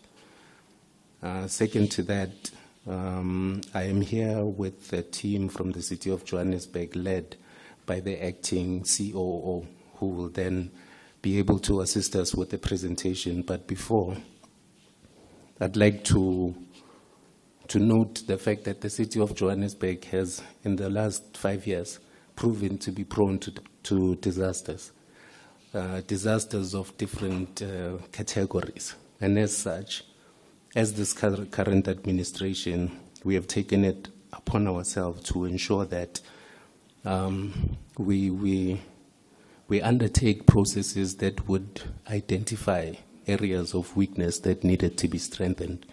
But equally so, one of the critical areas that we needed to focus on is the intergovernmental relations, as we rely heavily on the disaster management relief that we get from Parliament, as per the declaration of any form of disaster. I think the team, we were grappling with some of the participants in a meeting that I was sitting in, engaging on the 4% progress that was made as reflected in the presentation. And I think the presenter will be able to assist us to some degree. When a disaster happens, co-chairs and the MEC, we need to ensure that we marshal all the resources available, including repurposing of available budgets, so that we ensure that our intervention measures will to some degree assist those that are affected by any form of disaster. I don't want to use a particular case in point, but the pre-explosion as well, it needed us to be proactive before we can even undergo the cumbersome process with all the red tapes, and also wait to get a verdict as to whether or not it can be classified as a disaster. So there are certain areas of strengthening that we are focusing on as a city that will enable us to give residents a sense of comfort in knowing that the city is always ready to react, but most importantly, deploy mechanisms that will prevent some categories of disasters. Of course, there are those that we have no control over, like natural disasters, MEC, but I think the team is working tirelessly. The infrastructure that gets damaged as a result of these disasters is also another critical area, because in as much as there's a backlog in infrastructure maintenance and upkeep, when the infrastructure is equally damaged, it poses a greater challenge on how we are able to then intervene and respond timeously. But for now, let me introduce the Executive Director of Human Settlements, who assist us in the main with responding to disaster, Mr. Patrick Bobby. Mr. Patrick Bobby, through you, co-chairs, I don't know if I may. Yes, you can. Thank you very much. You may proceed. Thank you, Executive Mayor. Let me stand so that I make it easier for the co-chairs and the members of Parliament. My name is Patrick Poppy, as introduced. Good morning again, and good morning to the Executive Mayors, and good morning to members, colleagues. Executive Mayor, as you've alluded to the issues, in terms of human settlements, there are various areas that were affected within the city. And I'm going to summarize in a sense of the interventions that we've held or to deal with the issues of people being affected by disasters, especially those that lost their homes. In the summary that was made by the Premier in the morning, there was an issue about families or people whose houses were flooded and their houses were in access or beyond the subsidy quantum that we are allowed to assist them with, because our subsidy deals with the regulated principle of us having to, if we evacuate beneficiaries, we allocate them fully subsidized housing. but they indicated that they would want the same structures built for them where they are going to be relocated to. And that has had a challenge in a sense that we are unable to find each other.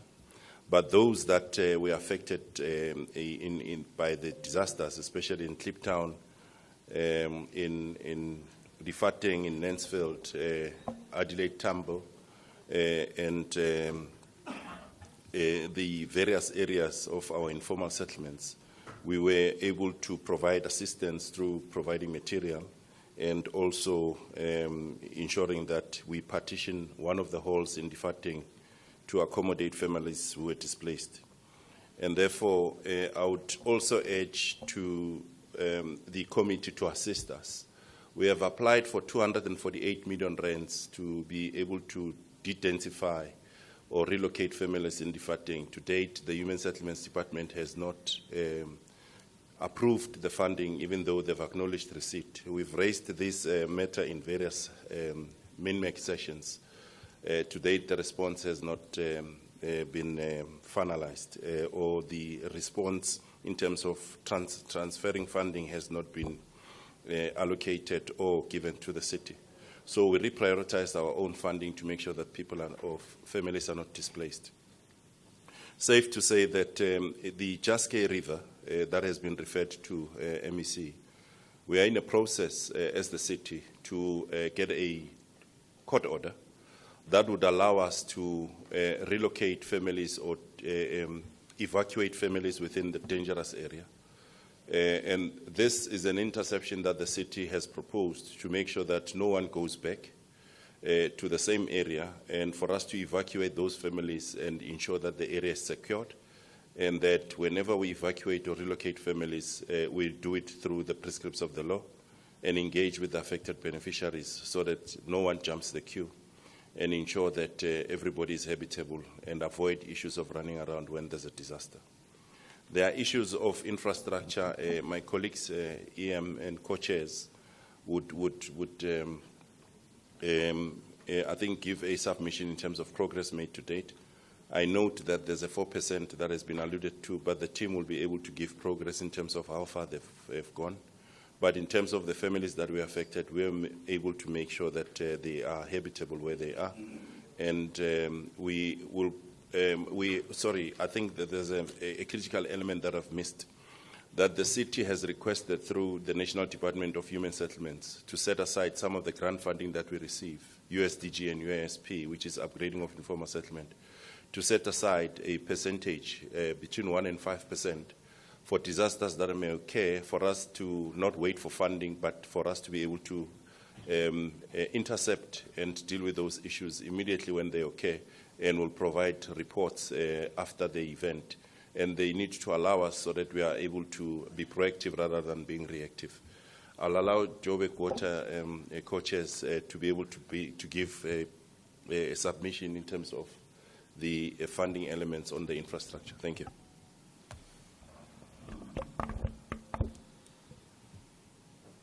Who is doing that? Good day, Chair and honourable colleagues.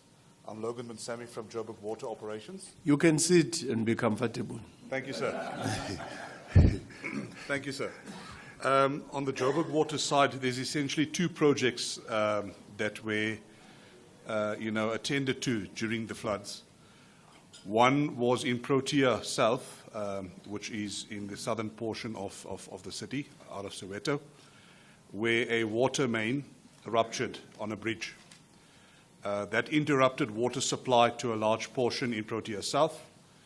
Due to the fact that we had to restore services to our communities as soon as possible, our depots have done an in-house temporary repair at the time. The permanent repair is currently underway. There have been certain challenges regarding the EIA approvals. Our CAPEX department is busy with that process, but in the main, to effect a permanent repair, we need to get an EIA approval followed by the actual project rollout and implementation. The second project, Chair, is regarding a washed away sewer pipeline. It was quite a large bulk, 600 millimeter sewer pipeline that washed away in Zonneholm. Zonneholm is in the west of Roodepoort. That project was given to one of our service providers and has been completed about 2 months ago. The pipeline has been brought back into service, and that project has been successfully completed. So just to summarize, those were the 2 projects on the Johannesburg water side, one being completed at Zonneholm on the sewer, and the water main in Protea South, which was temporarily repaired, is currently in the process of getting an EI approval to effect permanent repairs. Thank you, Chair. Thank you. Good afternoon, co-chairs. I will be speaking on behalf of the Joburg Roads Agency in terms of the projects that were allocated on our side. I'd like to acknowledge the MECs, the mayors available present here, the executives, and the colleagues at large. Thank you. In terms of GRA, Chair, we had 6 projects that were allocated to us, which are all bridges. If I can name them, it's your Kilburn Bridge, Helder Crane, Parkway, Ndaba, Elias Mutsualedi, and the progress to date. Maybe let me first start by acknowledging the omission or the error on the report. The total expenditure when the report was compiled, which is as at end September, is sitting at about 9%. So there was an error in terms of the slide, the percentage that is reflected in there. I think nonetheless we still agree that it is not a palatable expenditure where we're supposed to be. And for that reason, I will highlight the challenges that we are encountering with regards to that. Upon receiving the funds, we followed the emergency procurement processes to appoint the service providers in the form of consultants for all the 6 projects. The consultant then fast-tracked the design stages. As such, we have got a project out of the 6 that is already on the ground, which is Kilburn Bridge, where we have got a contractor working as we speak, committed a value of 33 million to the allocation of 55 in total for the city of Joburg. The project is scheduled to be completed at the beginning of February 2024. So we are quite comfortable that because of that project, among other projects, we'll be able to exhaust the allocation that have been forwarded or made available to ourselves. With regards to the other projects, we had completed the design stages. It's only one project that is at the preliminary design stage. But our biggest limitation in the projects is that we could not secure the emergency authorizations in terms of the water use licenses as well as the environmental authorizations. For bridges projects, as part of the conventional process, you need to secure an environmental impact assessment authorization as well as the water use license. There is an emergency process for the both of them, which requires that you should make a submission within 48 hours of the occurrence of the disaster.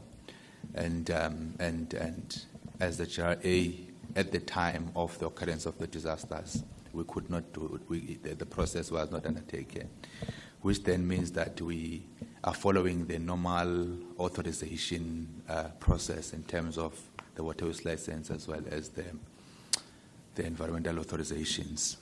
So that's what had kept or limited the pace of expenditure on the progress.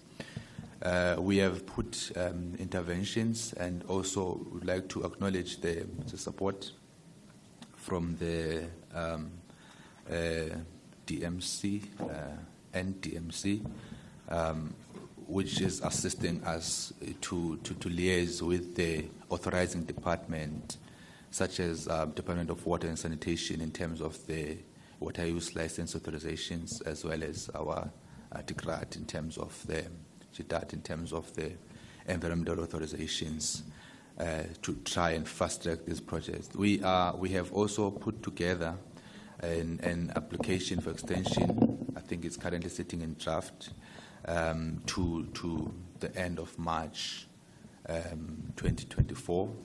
We are quite comfortable that by end of March 2024 we would have fully exhausted the allocation, and we in fact be thirsty for the additional funds, as the projects will still be continuing, despite exhausting the 55 million that has been allocated.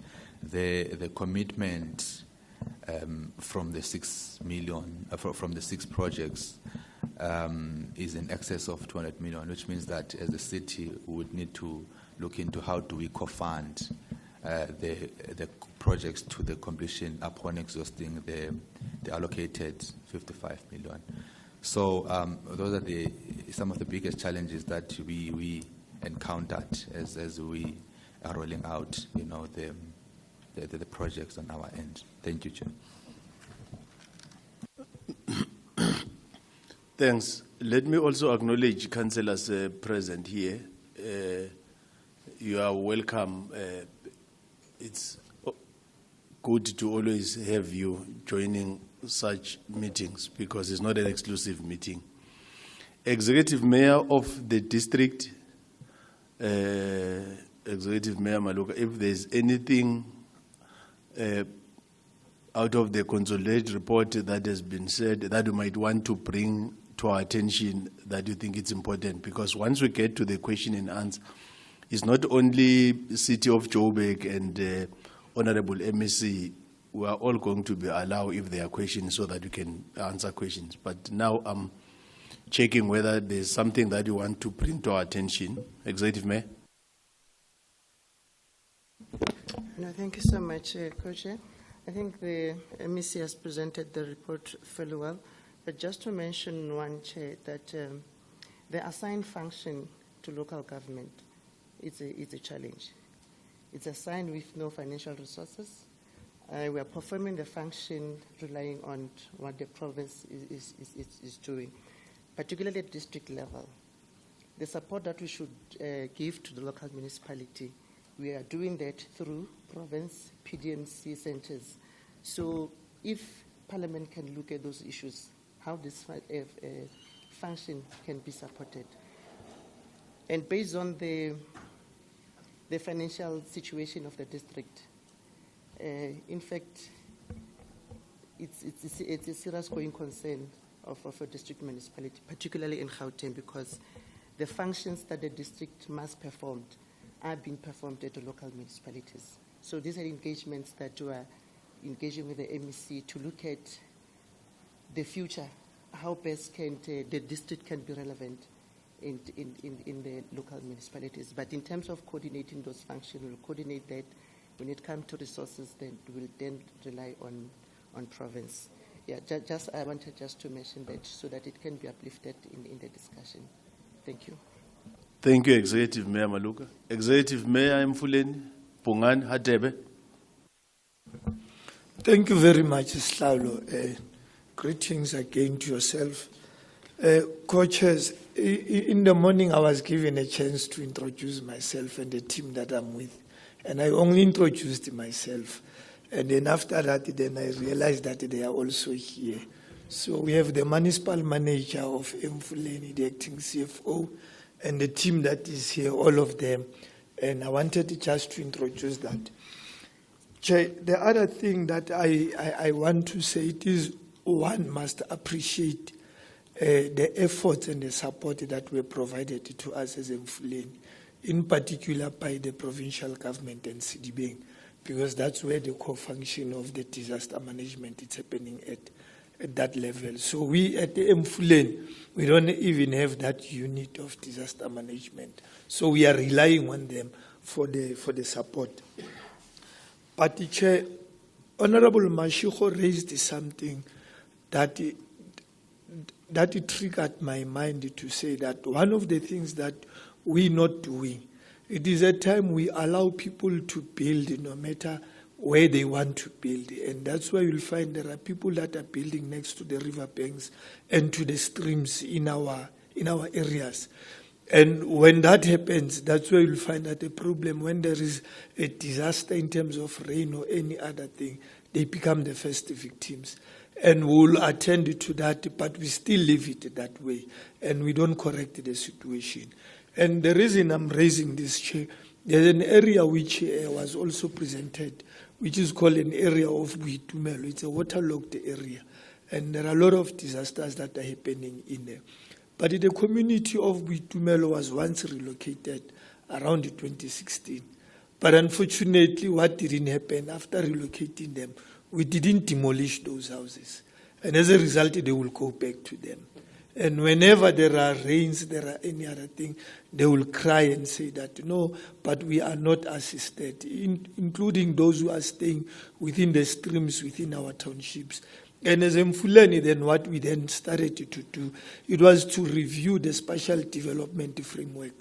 That will legislatively, we look at it, that it was adopted in the municipality in 2017 and was supposed to lapse in 2022.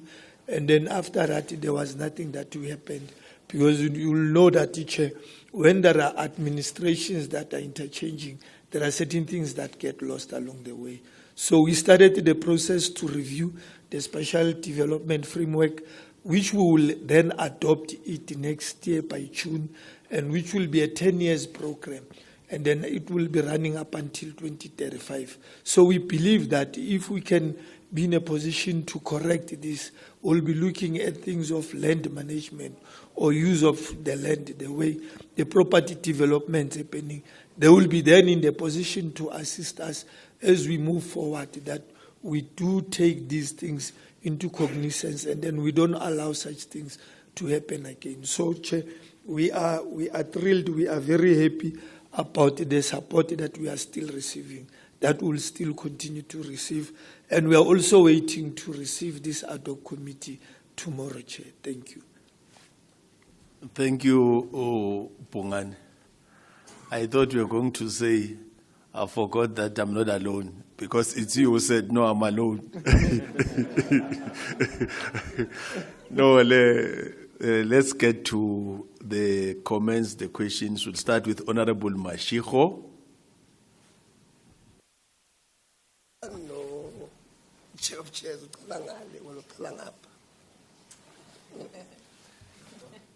One day you'll have an opportunity and sit this side, and then you'll decide. Yeah. For now, I'm still in charge. My apologies, Chair. No, Chair, thanks. I think we must appreciate the fact that the municipalities are here. I know that I don't know why is Tswane and Ekurhuleni not here, because there are a lot of problems there. But Chair, I think that we are being taken over by events, because we are now venturing into a moving target of floods. We were given a responsibility to deal with a certain time frame of floods. We are no longer there now. We are even talking about the 2023 floods, which is not part of our mandate. Ours was given a specific time frame by the president. But unfortunately, you can't do anything when people are, I assume it is because of people being in flooded areas, but majority of these floods that we're talking about now, especially in Gauteng, most of them are outside that particular scope. Let me just ask one thing, not one, but just start here.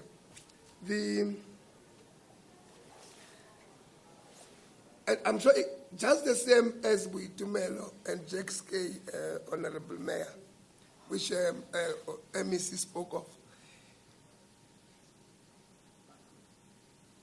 When when you relocate people from the JSK strip, what do you do thereafter? Because if you just remove them because there's flood, you put them in the other area, but the area they were residing still exist. It will remain an open space for residential people again. Most of the time, it is not only new people, but the very same people that, for instance, the Tutumani area that we took people to and so forth and so on. Sorry. Then they go back to that area. What is it that you do to stop people from reallocating themselves back to the areas that you have removed people for safe residence, even in Buitumelo? And I'm sure you have already agreed that, unfortunately, we did not do anything. I think we still need to do that. At some point, I was an MMC in Ekurhuleni. We allocated people from Makaus, which is in the report, which was here, to extension 19 in Duduza. And we did not relocate them to go and stay in the shack, we relocated to stay in the houses.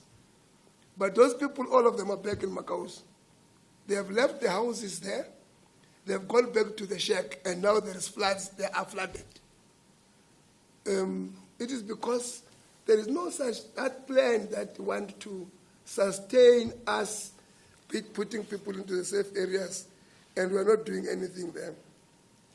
In Tshwane, there is a place called Plastic City. Plastic City. People just went and cut the plantation trees and built houses from a plantation place which was just the pine tree. And yesterday, I'm sure you will have seen them all. No one among the 100, if it is 100, 90% of them can speak English, can speak Sotho, Xhosa, or Venda. They speak other languages. But they are there because it means they have just put themselves there and they are not South Africans. And we've got the responsibility to deal with that. But if we remove them, the plan should be, if you remove all of them, where do we take them to? Because they are not even in our plans, unfortunately. And I really think that we need to, our plan should not be today, it should be in the long term in terms of them. I'm very impressed by the fact that you are saying in Johannesburg, you have now created a permanent repair team on disaster, because that is very important. This issue of people repairing as and when, it's a problem. The insourcing, which some people are talking about. Don't start. Don't start. But I'm supposed to speak insourcing. Don't start. Honorable Mashiko and Honorable Mukhalipi, I'm still... Insourcing is not supposed to be spoken to. Don't look at me when you talk about it. Okay, insourcing.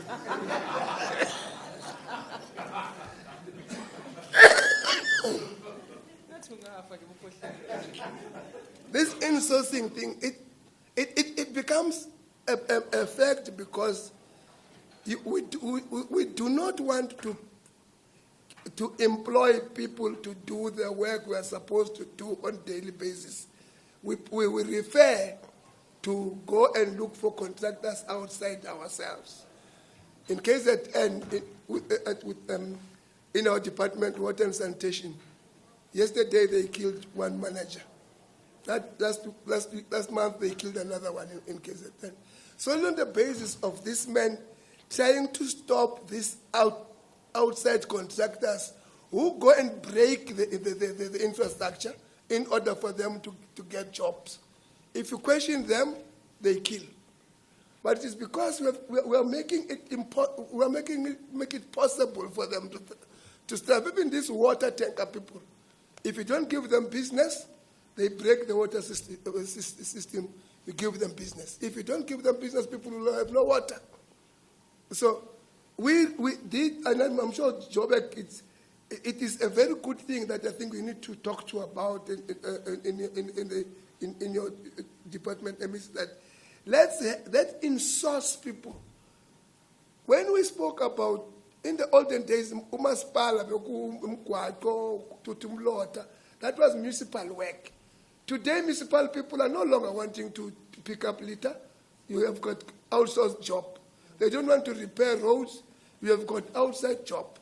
So your people who are employed by municipalities to do that, they sit and play cards every day because there are contractors outside who are doing that job. When we're in Pumalanga, we saw a very nice road being repaired, very nice road. But who repaired the road?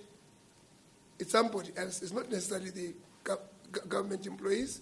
It's not your contract, your own people whom you can control, you can pay salaries to, and so forth and so on. So it is important, and we need to look into that. I've started by this moving target because you can see part of the plans are talking about 2024 March. So we will have closed our legacy report by November 2023. It speaks of March 2024. So it tells you that we are far outside our terms of references. But what can we do? Thanks, Chair. Thanks, Honorable Mashiko. Honorable Mkalip. Thanks very much, Chair. Thanks very much, MEC. I agree with this colleague because he was not against the insourcing. Some of the things that he said, because I was combat ready. Thanks, Chair. MEC, I know that the co-chair Nyambi said that we have invited Tswane and we don't know why they are not here. But we are going to chart a way forward as the committee because we need Tswane with all the problems that people are facing with. So it can't be that when we are here, we want answers and the mayors are not here. And thanks for the mayors who are here because we really need to know what is happening in terms of disasters that happens in 2022 and 2023. But I just want to start with you, MEC, to check with you because we were here when the AG was making a presentation.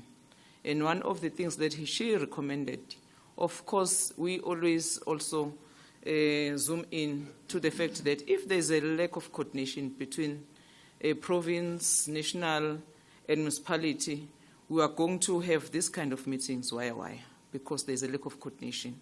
So since we are here as the head of the coordination in the province, and the Premier spoke about it as well, so if you can also elaborate on that one, are you winning with that one or not?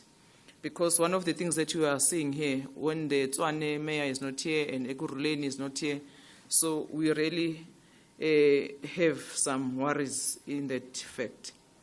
So you also mentioned, MEC Khumalo, that one of the challenges in most of the cities or in the whole of Gauteng is the aging infrastructure. And it's not only here in Gauteng. The challenge of aging of infrastructure is taking place in the whole country. And it's one of the challenges that we are faced with in South Africa. So since we're here in Gauteng, can you also update us? What are you doing since you acknowledge that one of the things is the aging infrastructure?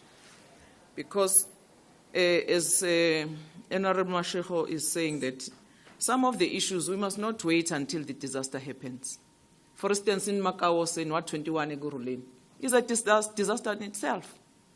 You know very well, MEC, because the mayor is not there, that there in Primrose, as Honorable was saying, that you move people and then you don't have a plan to stop people to come and invade again.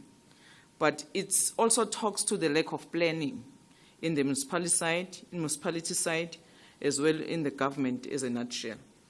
So it's not only the disaster in a sense that it's informal settlement. There's also a problem of mines, illegal mines there in Makawos. So it's many disasters at once, chairpersons who are sharing this meeting. So we need to get the whole plan on how to deal with these disasters that is about to happen. So I just want to get that one from you, since the mayor is not here. Not long ago, we had a problem of gas. There was a problem of gas there in Makawose, and it's hectic.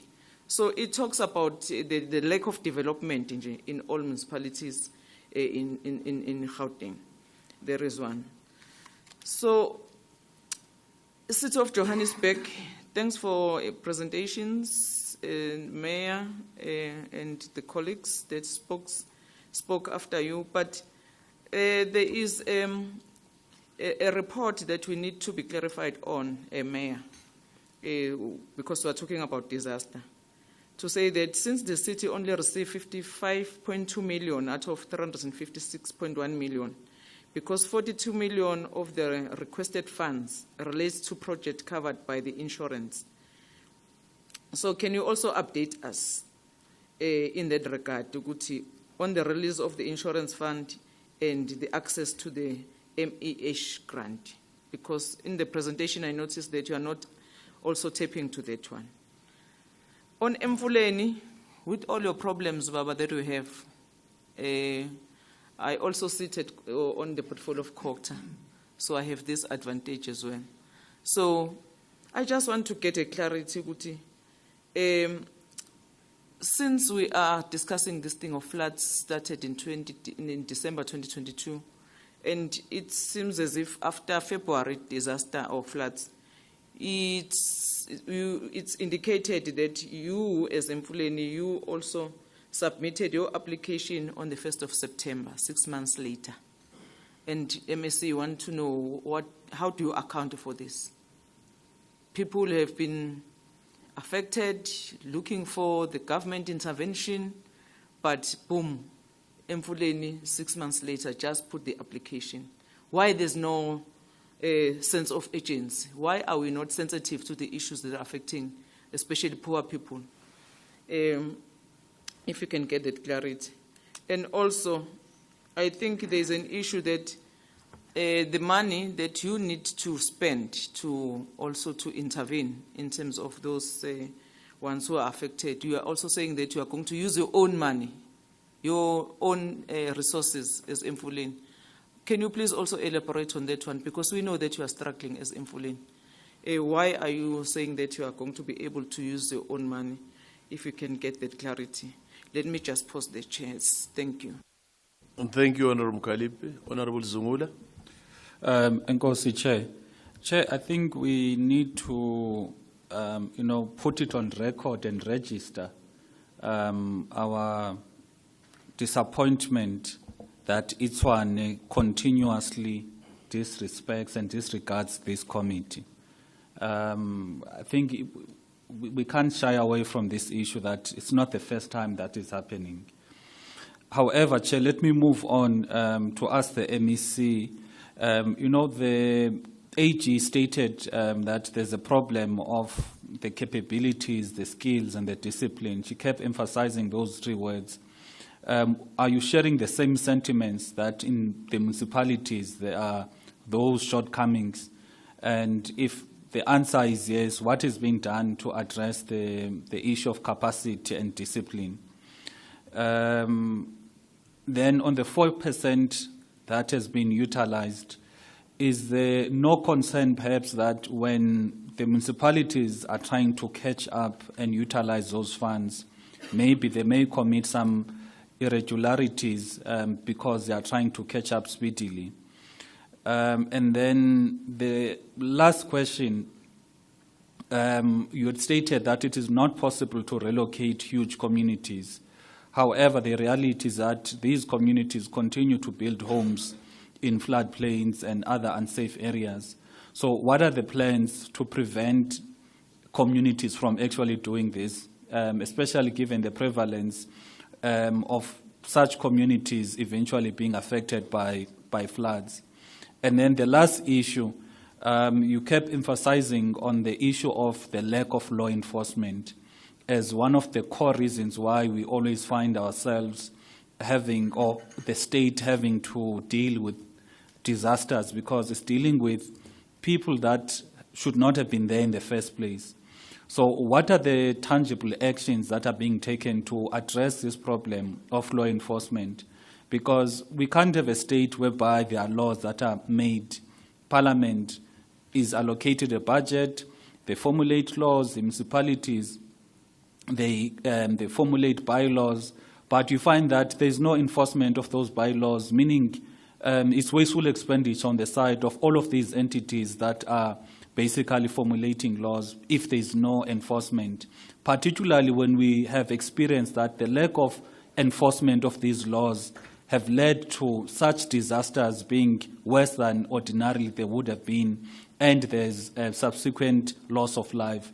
So in my view, we need all of the entities, all of the institutions, kebe ngathi kuqiniswa isandla apha emthethweni, because it's making the country a banana republic, honestly, because we've got people that are going to want to jump the queue, and they are going to break the law in the process simply because they are trying to take shortcuts and disadvantage other people who have abided by the law.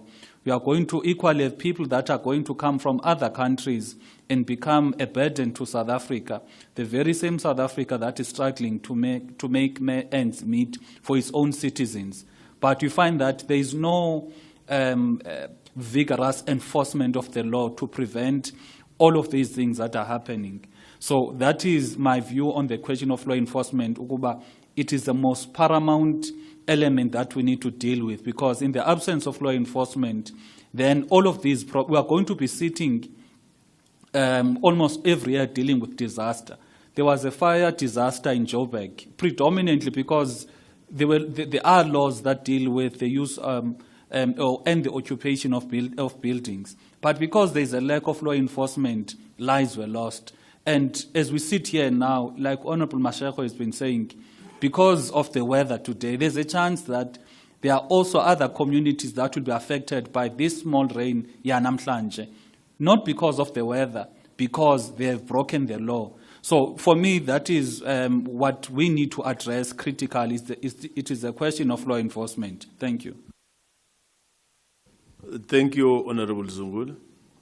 I can assure you that you are 100% correct about this issue of Tswane, and I think we have to do justice as a committee when we have our own meeting, and even on as different houses when we'll be adopting what will come out as a final report of the committee. And we don't mind whether people will interpret it otherwise, because they will think that a city has been singled out for wrong reasons, yet they've been consistently be on the wrong side when we are trying our best to make sure that we reach out for them to come, because what we're doing is not a fault-finding exercise, but we want to assist this process, and we'll address it properly at that stage. I'll start with the Executive Mayor of Mfuleni. Comment about questions directed to you.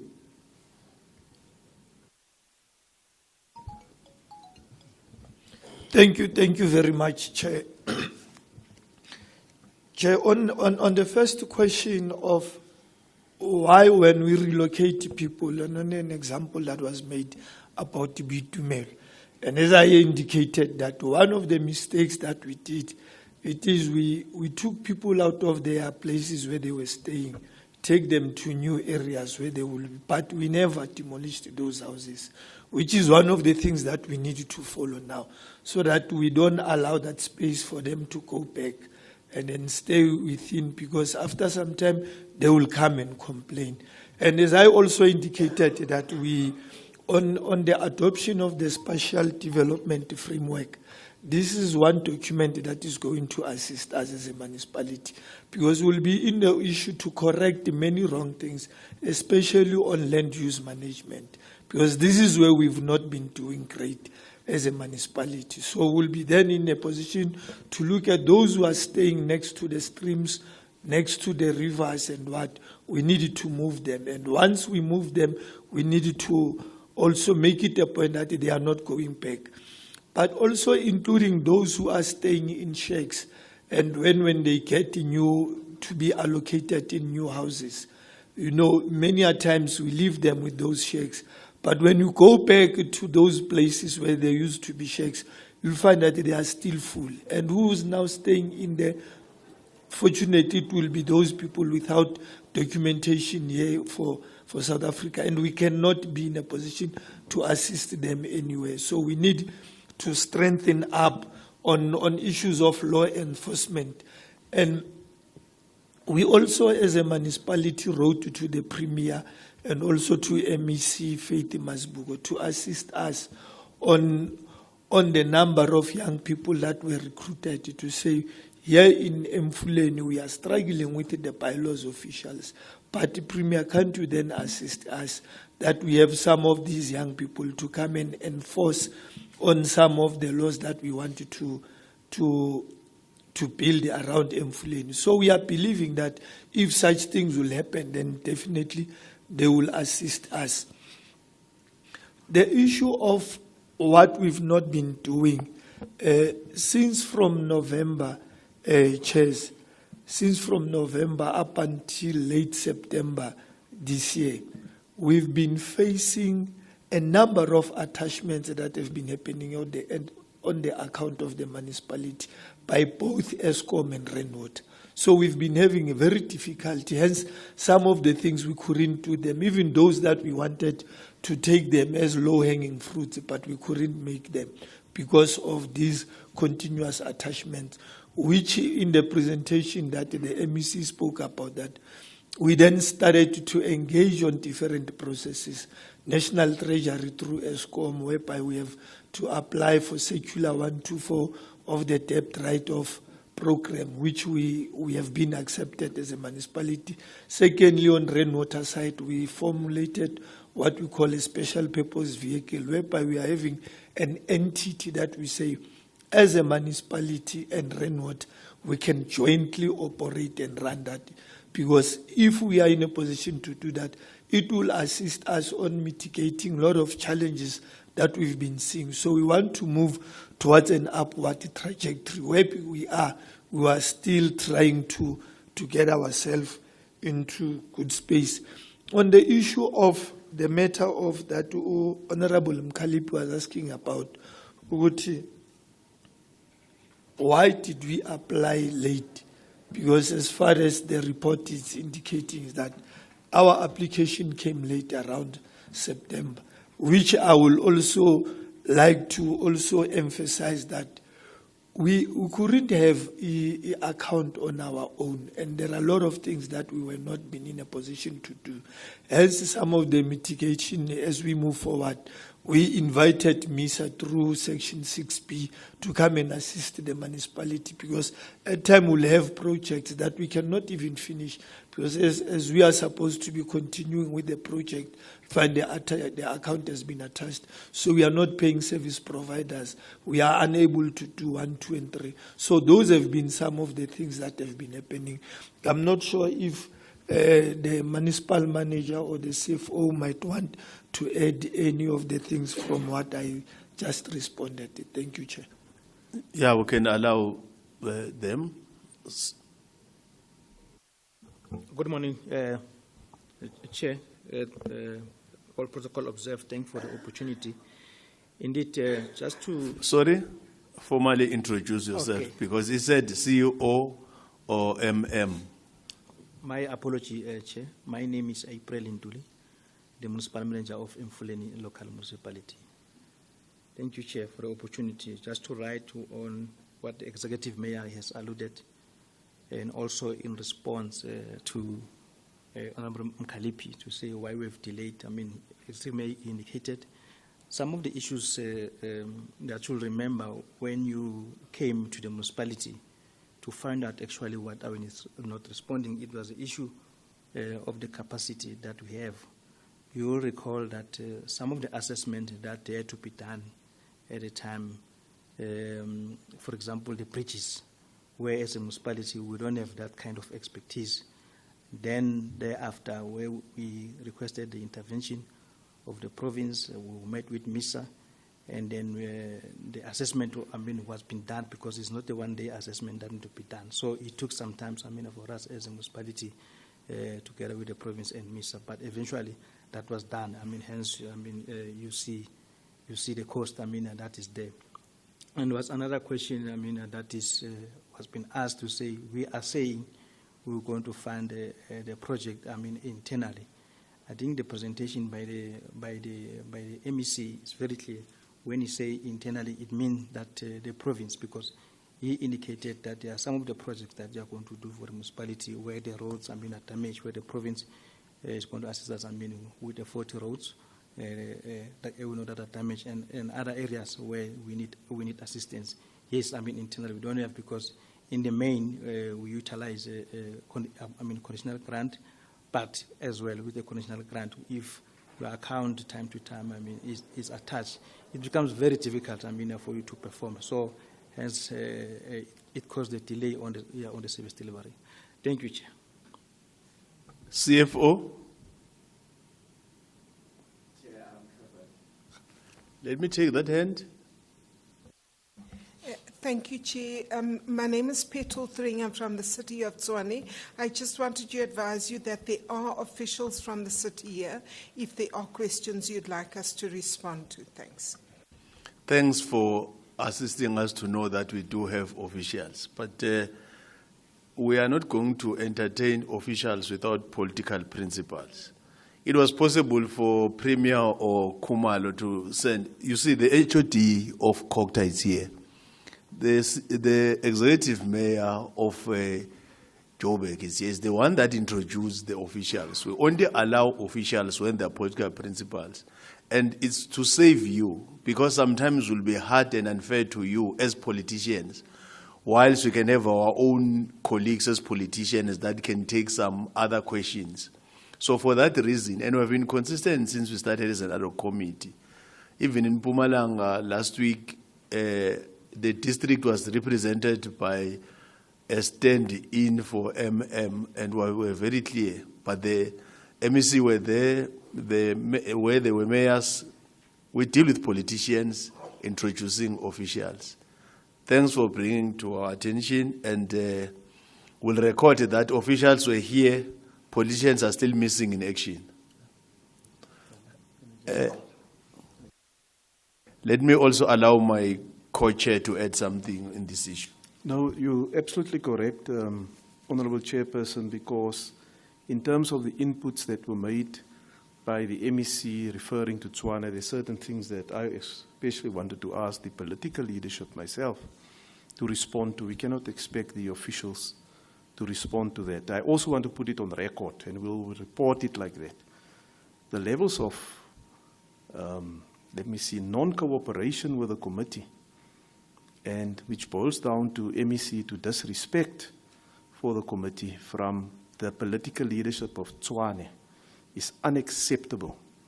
And we will report it like that in the report.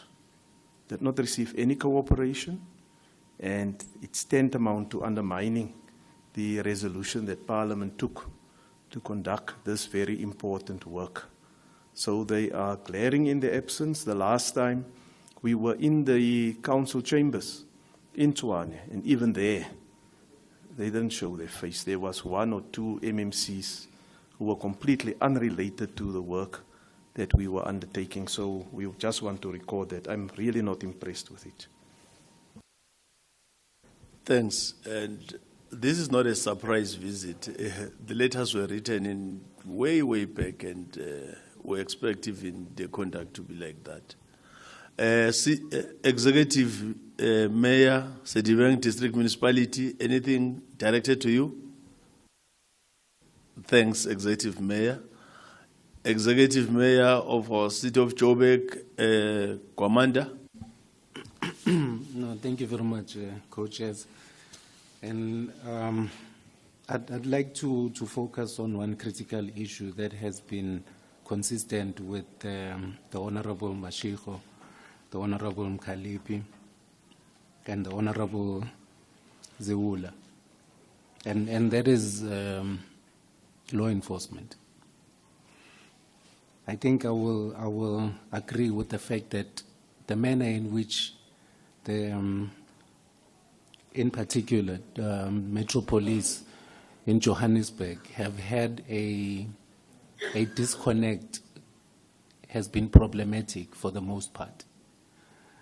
they have limitations as JMPD and rely on the provincial SAPs for certain areas, whereby they can ensure that the value chain of the enforcement of the law is seen through. But in this regard, the disconnect is something that we've been trying to mitigate, because even with our joint operations, of which we heavily rely on, as like you had alluded to, as our response measures, because the recent mushrooming of informal settlements in areas that are that cannot be habitable to our residents, and the measures and the response time that we rely on the Johannesburg Metro Police Department to respond and evict is not happening efficiently. And it's an area where I have specifically tasked the MMC of Public Safety to ensure that we have a structured plan on how we are going to minimize, because we cannot completely eradicate the mushrooming of informal settlements. Some of them are opportunistic in nature, but some of them we have to, as a government, take a different look at the circumstances that resulted in these particular informal settlements mushrooming. But equally so, co-chairs, it's the backlog that the city of Johannesburg is experiencing as it relates to temporary evacuation accommodation, emergency evacuation accommodation, whereby we'll focus on establishing these structures to relocate communities that are in high-risk areas or that have been affected by disasters. And we leave an opportunity for communities to take over the areas that we have evacuated, on the basis that we are trying to deal with the strain due to the lack on the part of the city. But the Executive Director of Human Settlement will assist in substantiating in that regard. But also, the 4% of the 55 million that has been allocated to the disaster, and noting the fact that it has been registered, that some of the funding that is required for us to have a holistic response to the disaster is insurance funding that needs to be considered as well, so that our report can move from 4% to a more palatable percentage that we can use as a point of reference. I think the city's acting COO will assist us with the response to that regard. So I do not want to speak much on the issue of insourcing.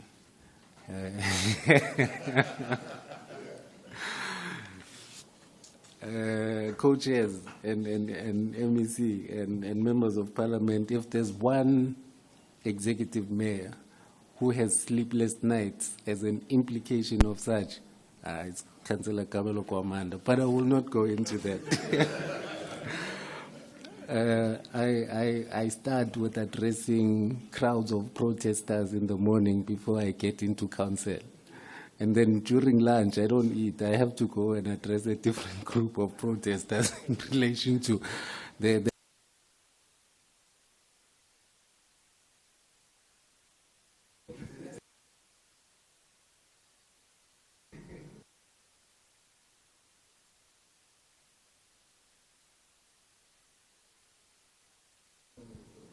Seems as if this is the only one working. Can we have the roving mic?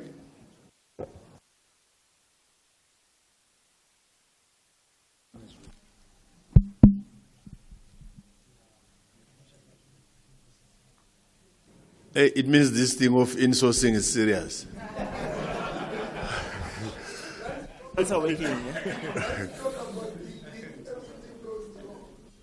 Once you touch it, you are creating a problem. I can see that, Coach. No, thank you very much. As indicated, so I think it is a budgetary issue for us to rely more on service providers as opposed to employing certain expertise that would be required. For instance, Co-Chair, when we outsource a security company, we as a city get to save on what they call, and I don't know the specific terms that they use in security, but there's one that is on standby, and there are 2 security personnel that are employed for the same position. But if we employ or if we insource a security company, we'll have to take all of them. So you'd find in an instant we've employed 3 people for 1 position, whereby we could have saved by outsourcing a security company. But it's a discussion that we are having internally to try and find a better way on how to continue to employ or deploy our cost containment strategy in the city. But for now, we will just manage what is already a challenge, and we'll see how we strengthen ourselves moving forward. Thank you. Acting COO.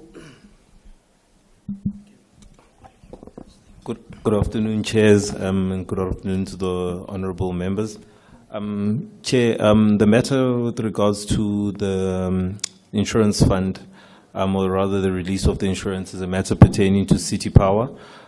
We do have the colleagues from City Power to my left, and through you, Chair, if you'd allow him to maybe respond. Okay. Thanks, Chairperson. My name is Charles Mutlakatluwani. I'm from City Power, as the Group Executive of the Service Delivery Centres. With regard to... What's your position? The Group Executive.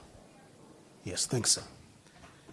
With regard to the 42 million that we incurred during the disaster time, it is actually coming from the damages that occurred on our infrastructure during that time, where we had power lines that fell and got damaged through that, and trees falling over that, and our infrastructure, large equipment infrastructure such as power transformers, the mini substations, and so forth, were submerged underwater.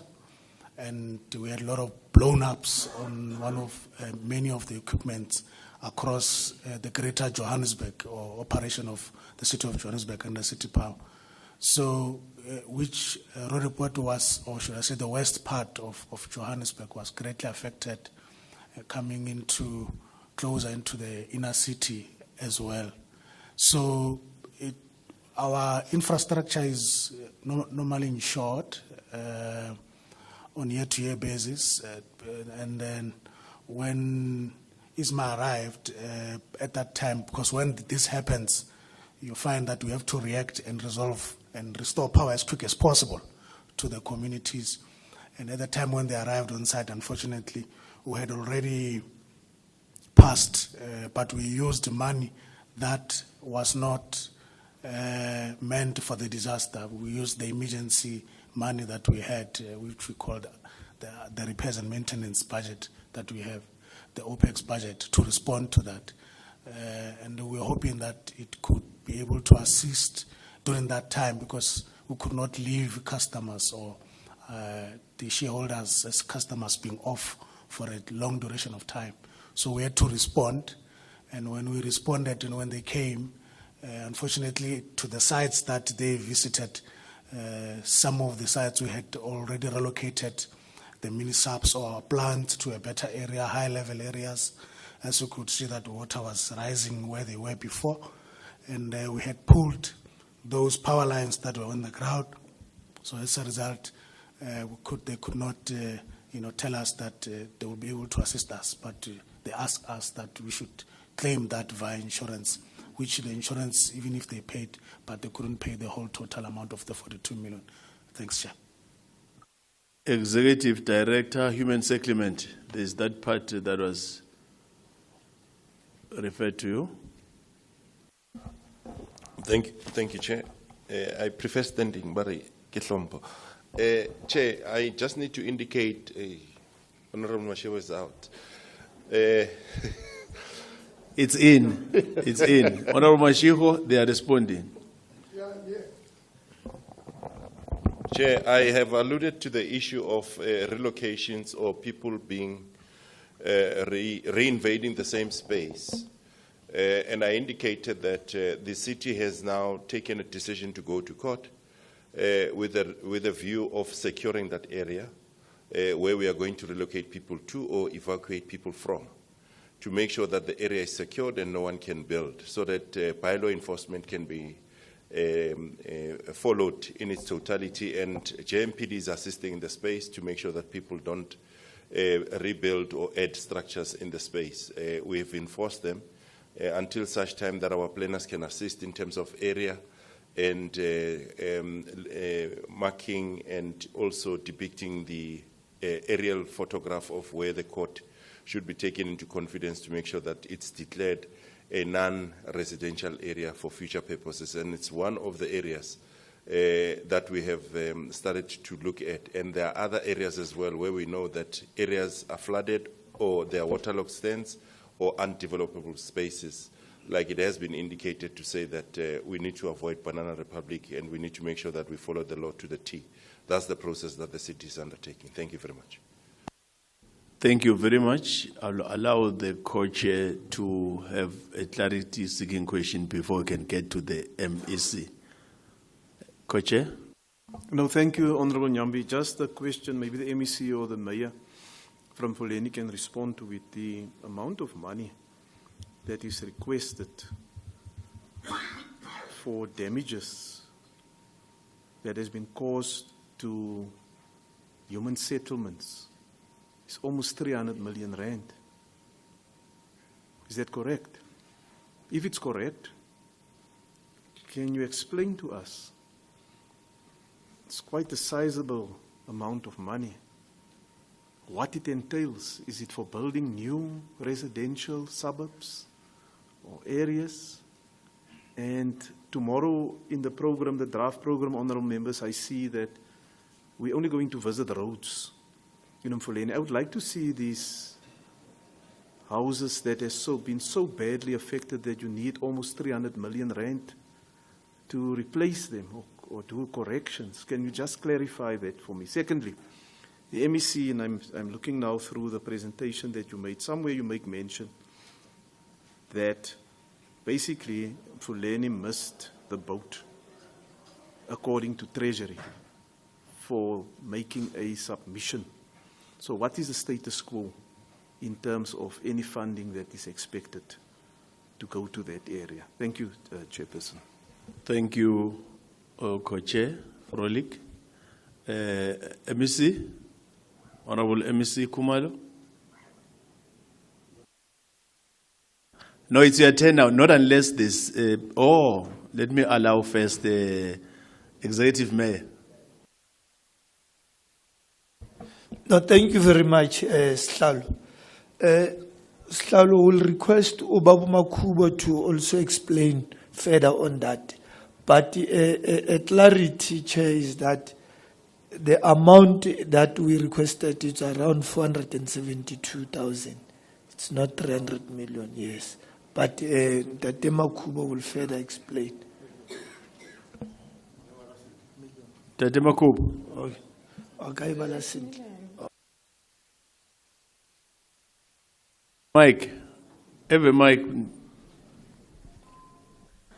Good day, honorable co-chairs and other members of the committee, the executive mayors, the MMs, and the colleagues. My name is Aaron Makubo. I'm currently acting as the executive director, community services at Mfuleni.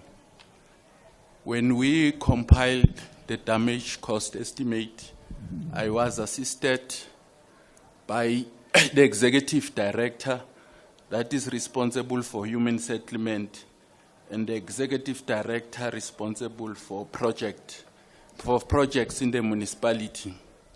The quantification includes the identification of areas which are in the flood-prone areas we quantified the numbers of those people, and that if they were to be relocated, there will be a land that will be needed where they will be relocated to. And also, should that happen, what are the other things that will be required in order to turn that land into a township settlement?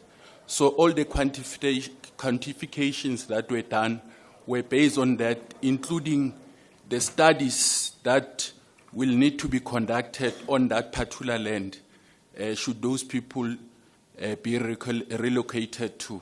So that is what then made that amount to be at that level. It's in the millions, Executive Mayor. I can't remember the actual amount, but that is what was considered is the number. But it also included that if we were to build also the subsidy-linked houses in that particular area, how much then will be needed. In the submission, we did indicate all that. We did that particular breakdown. Thank you very much. Chairperson, so, Honourable Mayor, it's not 296,000. It's 296 million that you've asked for. That's a lot of money. And I see there's no progress as far as that is concerned, because here in the presentation it correctly say that the housing application for the houses located on flood-prone areas advised by National to the time lapsed, and the emergency housing program will not apply. So that is the status quo. The 296 million has not been approved. Thank you. It's good when even a mistake is identified and we are able to be honest and correct the process. Thanks for the clarification. Honorable MEC Kumalo. Thank you very much, Chair. I think starting with the Honorable Member Mashego, for me, I think the issue of relocating people and doing nothing about the area that they were in and they come back and all of those, for me, it's a leadership question. To what extent are we prepared to make certain decisions? Because you can take a decision that, we're removing these people, they must not go back there, and they make just a little noise, we then retract and allow them to. So we're encouraged with what Johannesburg is doing, getting a court order. Let's hope they will live by it. I've seen court orders, and the same institution that they have that court that fails to enforce those court orders, because the leadership question that I'm raising, we tend to back off very quickly on issues. Hence the crisis we have on all the areas you spoke about. I think what is required as a country is decisiveness. If the area is not habitable for human settlement, let that be, and we must stick to it. If you look at the issues of building in Johannesburg and so on, it's that question also. Lack of leadership to enforce what is in front of us. We've got a laws in front of us.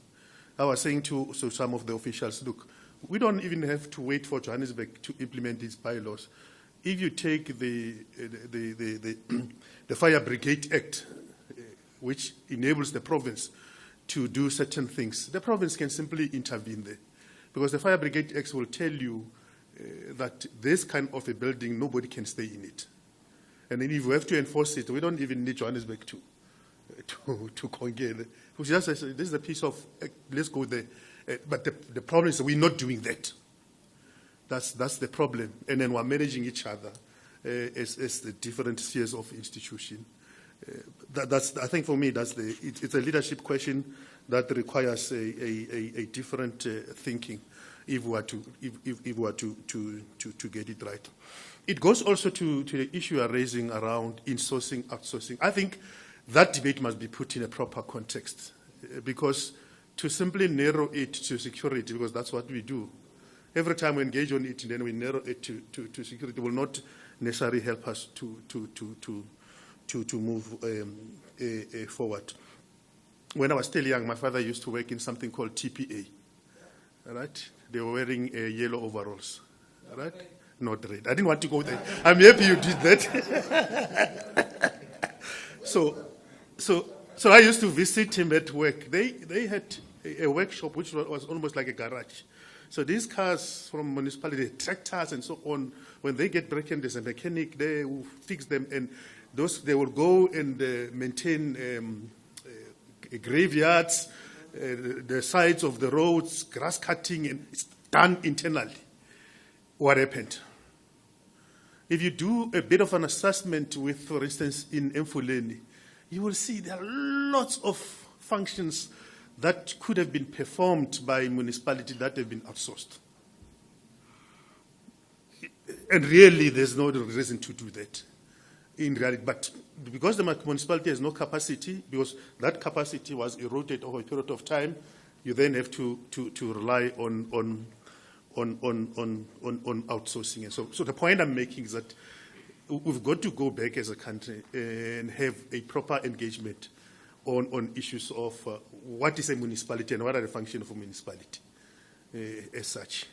I think one of the issues there in the municipality, the municipality are bloated. If we can reduce to what is a municipality, what are the function of the municipality, and you look at the current situation that we find ourselves in, you will come to a conclusion that the municipalities are bloated, well over what they're supposed to be doing, and we continue to, to do that. And hence the problems that we're going to. If you look at districts, for instance, they can do three things. I always tell them. They buy bulk water, bulk electricity, which there are losses on them. They buy bulk water, bulk electricity, they pay salaries. That's it. That's the end of it. Nothing else. Because they don't have any money that is generated internally. So they will have to go for grants, go around and seek grants for them to survive.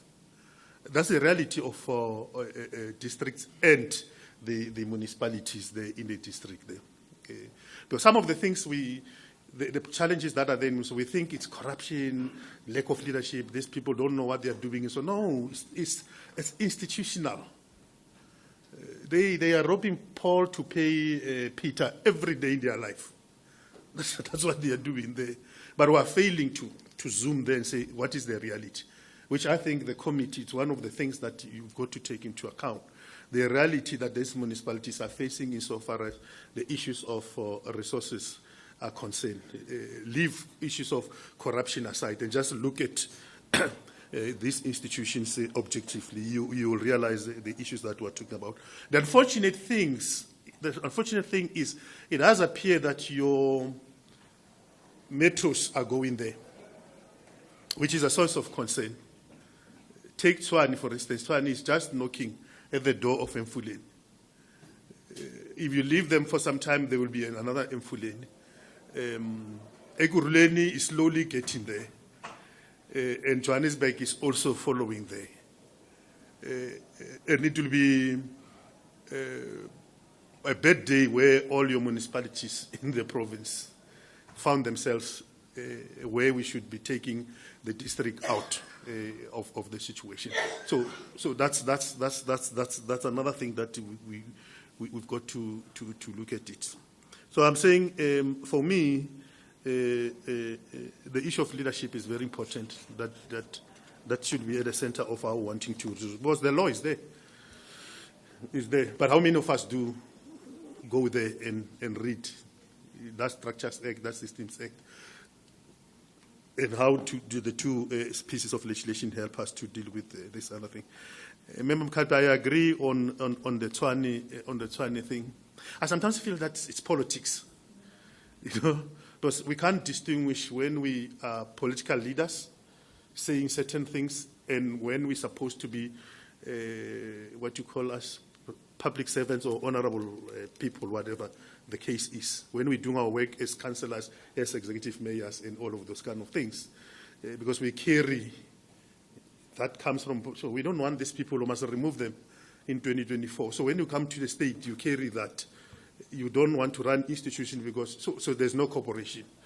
I feel part of it is part of those kind of things that we must deal with. So those politics there. But we've got to ensure that one or the other, through the IGR processes, we drop Tshwane in and we can be able to work together, because at the center of everything is that the people, human beings who are staying in that city, that we must be concerned of, beyond the politics that are there.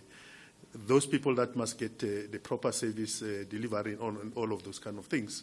Because should they react differently, it's not going to be a problem of the leadership of China as it is. It's going to be the problem of the province and the problem of the country as such. So I agree there. We've got to ensure that one with the other we're getting those colleagues to cooperate with the processes.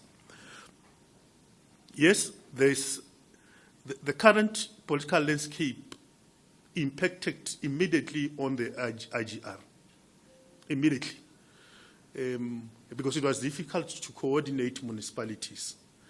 There was a state where if you call an IGR meeting, municipalities will send junior officials in a meeting.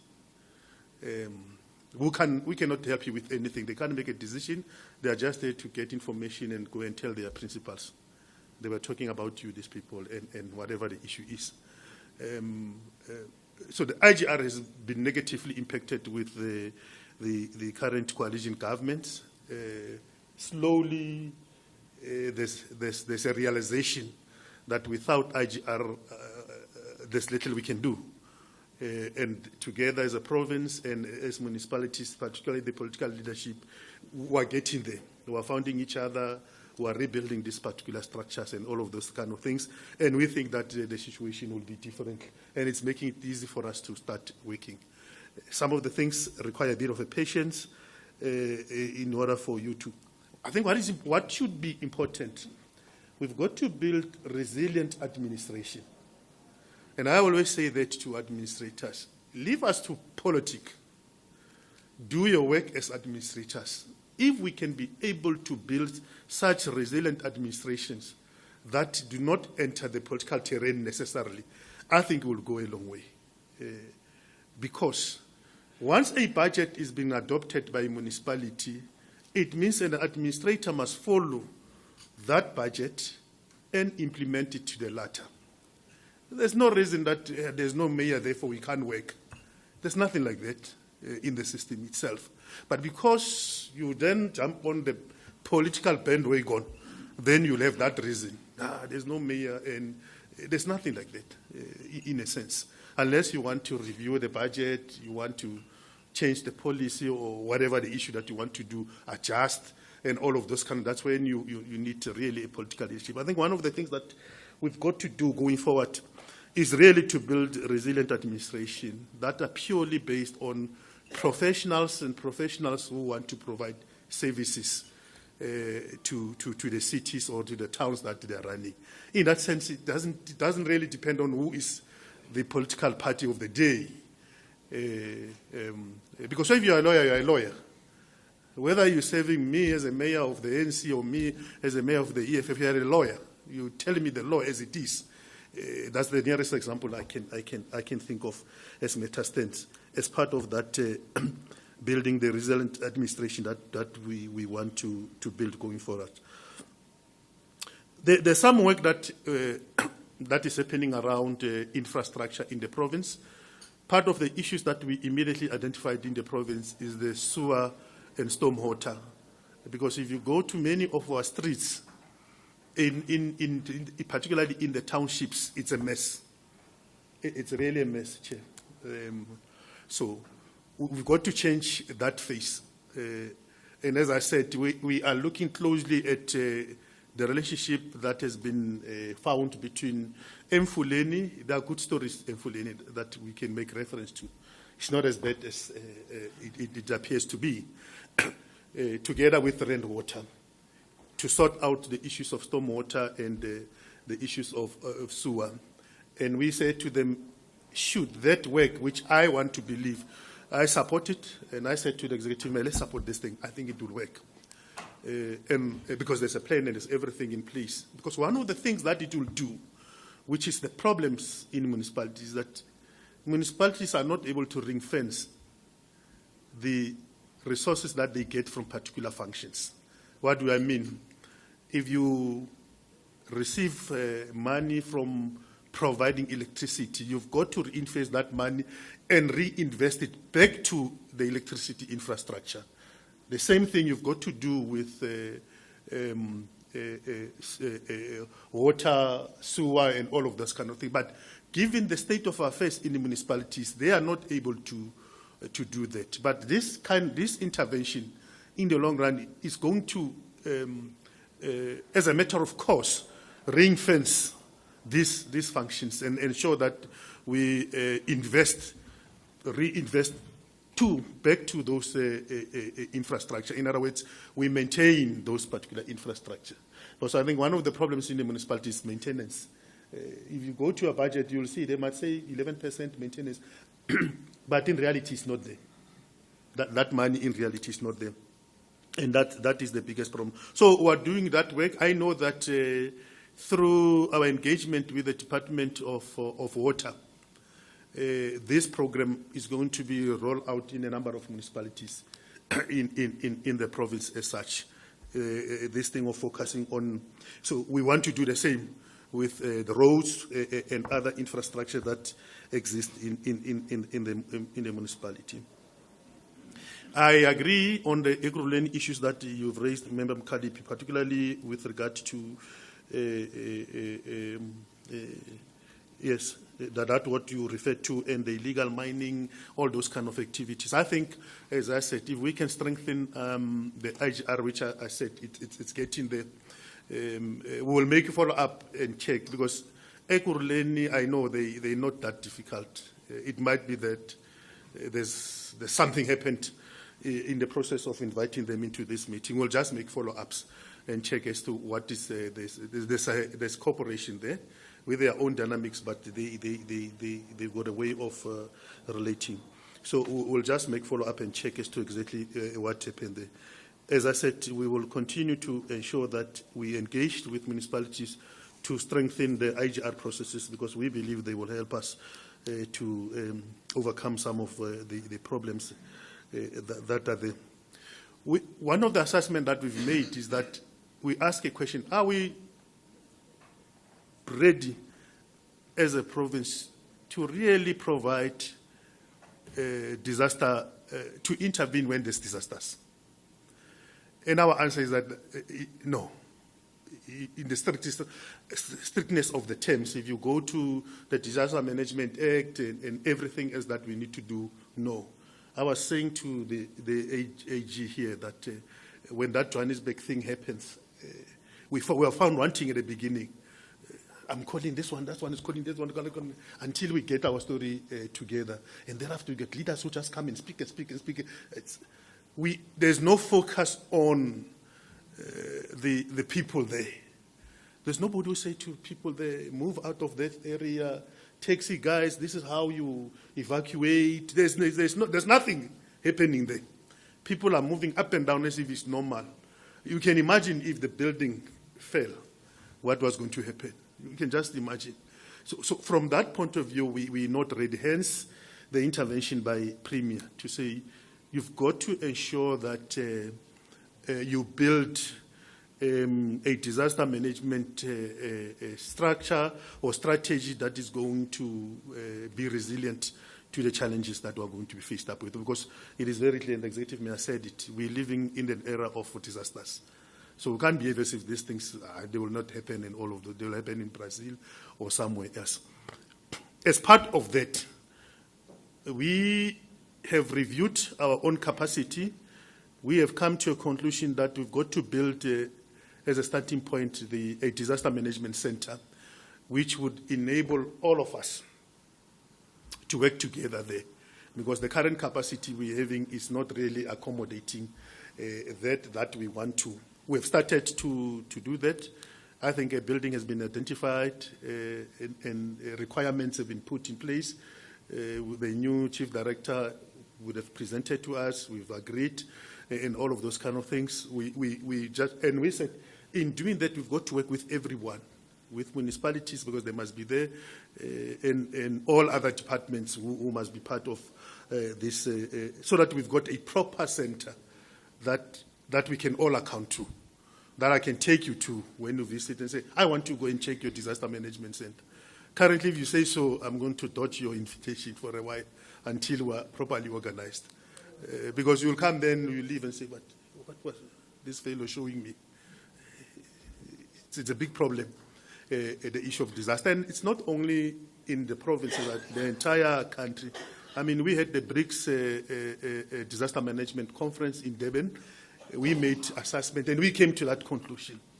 Amongst others, we said, even when you look at institutions of higher learning, the issue of disaster management is not being taken serious. To an extent, we say that it must start from schools, there must be the relevant modules so that we prepare proper personnel that would be ready to take up that and be able to professionalize the entire service that we provide. So there's a whole lot of issues that must go with it. We've not been focusing as a country. I think time has come that we should focus on. I think, Member Mkhalipi, the question you're asking is critical. They missed, and the chair just raised it now. Mfuleni missed the boat by about 6 months and so on. What do we call that? It's a critical question, and I'm going to refer back to the leadership question I've said. All of us must, as leaders, we must think about it and say, well, what do we call it? Well, we can give you excuses now, defend ourselves, but I don't think it will help. All that I can say is that I think out of this situation, there must be certain lessons that we learn as leaders and say, we will do better going forward, right? Because we just indicated in that report, you can't get emergency funds because we missed the boat. And I don't want to blame them necessarily, because we also have to take responsibility.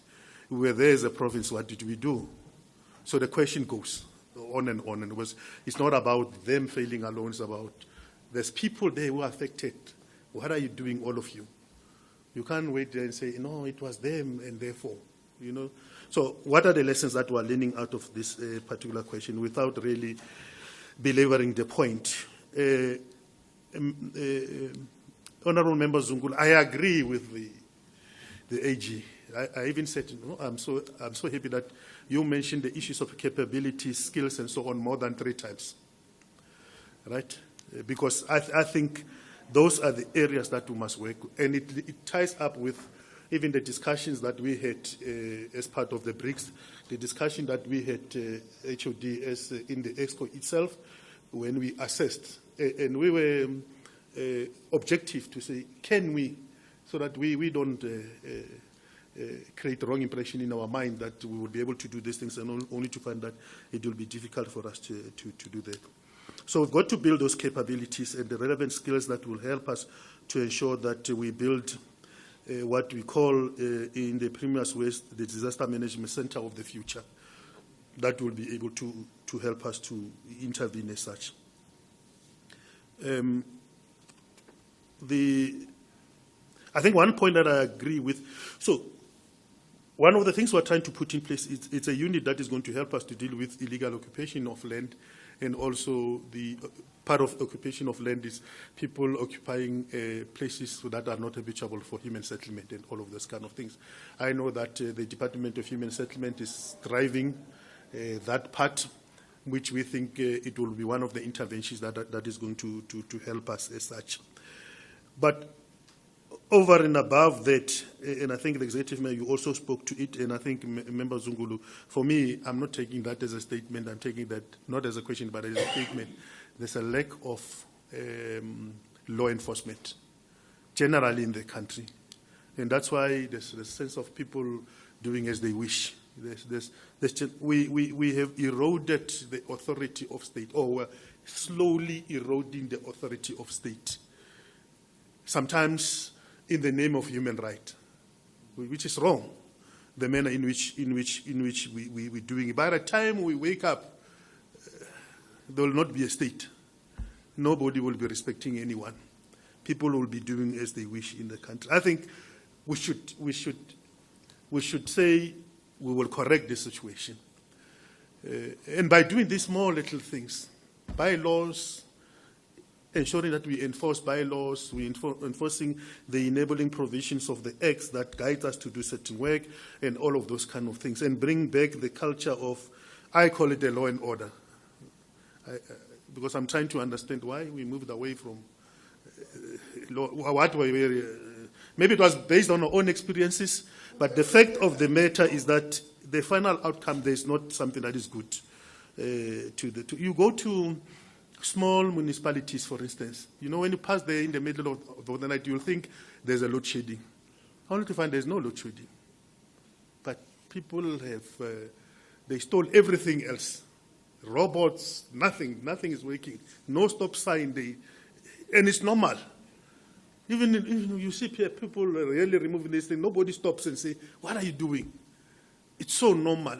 But when there's law and order in the country, you take that into account, you know, and so yeah, we've got to do that. We've got to go back there, and I think the issues of the amount has been answered. The only thing that we can say is that, despite the fact that they've missed the boat, through the National Disaster Management Act, we find a provision that will enable Treasury to consider the submission of Mfuleni as such. And it is that will want the committee to put its eye on and help us. As I said, we were expecting an answer by, the matter was supposed to be finalized by the 3rd of November, and thereafter the National Disaster Management Center will then inform us as to how much are they giving to Mfuleni, and then we'll work with them as such. So when all is said and done, from where we are, there is a plan in place. We've got pieces of legislation that are helping us to do certain things, but there's lack of leadership, and there's a lack of coordination.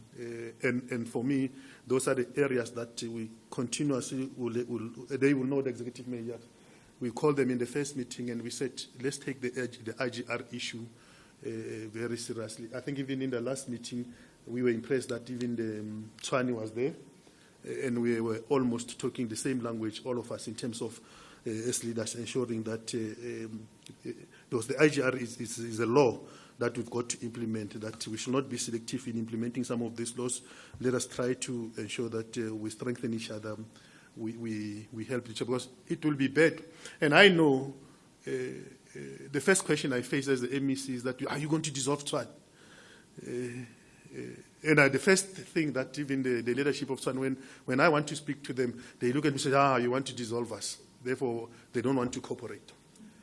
They're not going to talk to me because I'm initiating a process of and we've made a point that we're not interested in that. I'm not interested because you dissolve, so what? What are the changes you're going to effect in that particular municipality? Because you must, if you say we dissolve this, there must be a difference, right?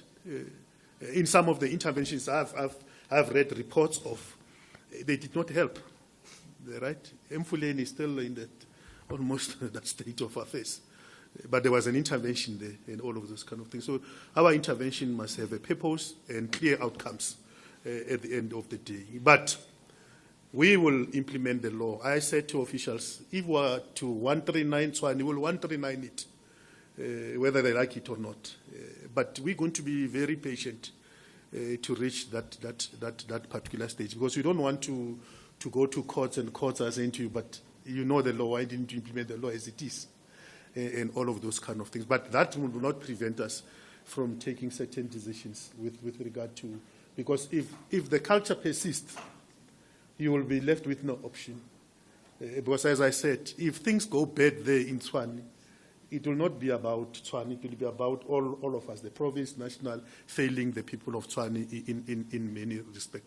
So, Chair, we are happy with your visit, the first one and the second one, and we want to say that it leaves us better people, always. Because I can tell from the last visit to this visit, I've seen quite a lot of changes and quite a lot of cooperation that is coming from, and a sense of people saying, these things will help us, these interventions will help, because one of the things that you said is that, no, we'll put together a report, things that must go to Treasury will go to Treasury, things must go to Copta National, and all. And in some instances, we can see those particular results coming in. For instance, the Mfuleni thing, strictly speaking, that submission was not even going to be considered.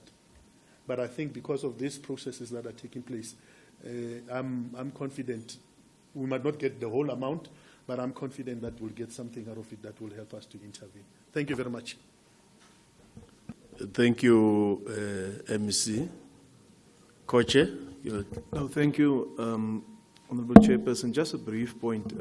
Mayor of Joburg, when we were in the city last time, we went to different sites. We visited different sites and people came.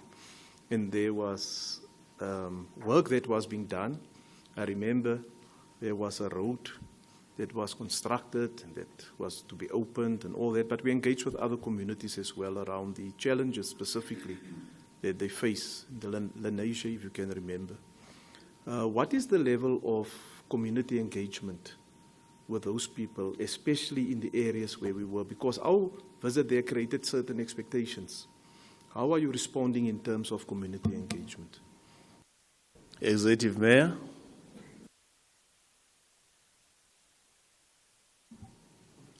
Thank you very much, Co-Chair. I think I need to bring to the attention of the committee that since your last engagement, I have taken a holistic approach to visit each and every region, and I have deemed it the Mayoral Accelerated Service Delivery Program that not only focuses on areas that have been affected by disasters, but to also consider the service delivery backlog that has been persistent in many and most of our communities. That will enable for a multidisciplinary approach, because when I go to each region, I take each and every department, each and every MMC, so that whenever there are decisions that need to be taken on the spot, by the time we conclude our service delivery program, we have responded to many of the main issues that affect the areas that we have visited. But there are some areas that we could not slot into the programs that are in different regions. So this week, they're working in Region A. So many of the challenges that you have picked up there have been resolved as well. And those that have been pending, which require executive decisions, I will then decide upon when I get to that particular area. But the efforts to ensuring that we do not leave any community behind is, in fact, a process that is underway. Within the Accelerated Service Delivery Program is a stakeholder engagement with the communities themselves, so that they can bring to the attention of the executive the long-standing issues, because we cannot only rely on officials for information. We need to interact consistently. So every week I'm with a different community, two in fact, to ensure that we respond efficiently to the service delivery related issues. Thank you very much. Just a follow-up, Mayor. In the presentation, the document that we received from the Gauteng provincial government, there's a specific slide that refers to engagements and meetings with the city of Johannesburg. In that slide, you were supposed to submit monthly progress reports from June 2023, and also for the city to submit compliance certificates. Also, there was timelines for submitting monthly, quarterly, and annual closeout reports. On the 8th of July, a request was made to the city to submit its monthly progress report. It was not forthcoming.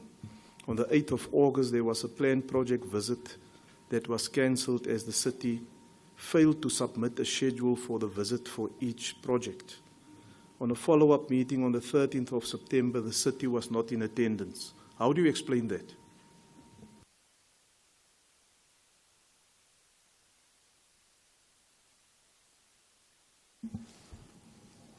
I think I will firstly like to apologize for the lack of communication in that regard. I have to be responsible for action or inaction. As much as it is comforting to take pride of certain initiatives that are being implemented to try and change the situation, it's also equally as important to note and acknowledge some of our shortcomings. Let me allow the Executive Director of Housing to assist us in the response to the 8th of July, 8th of August.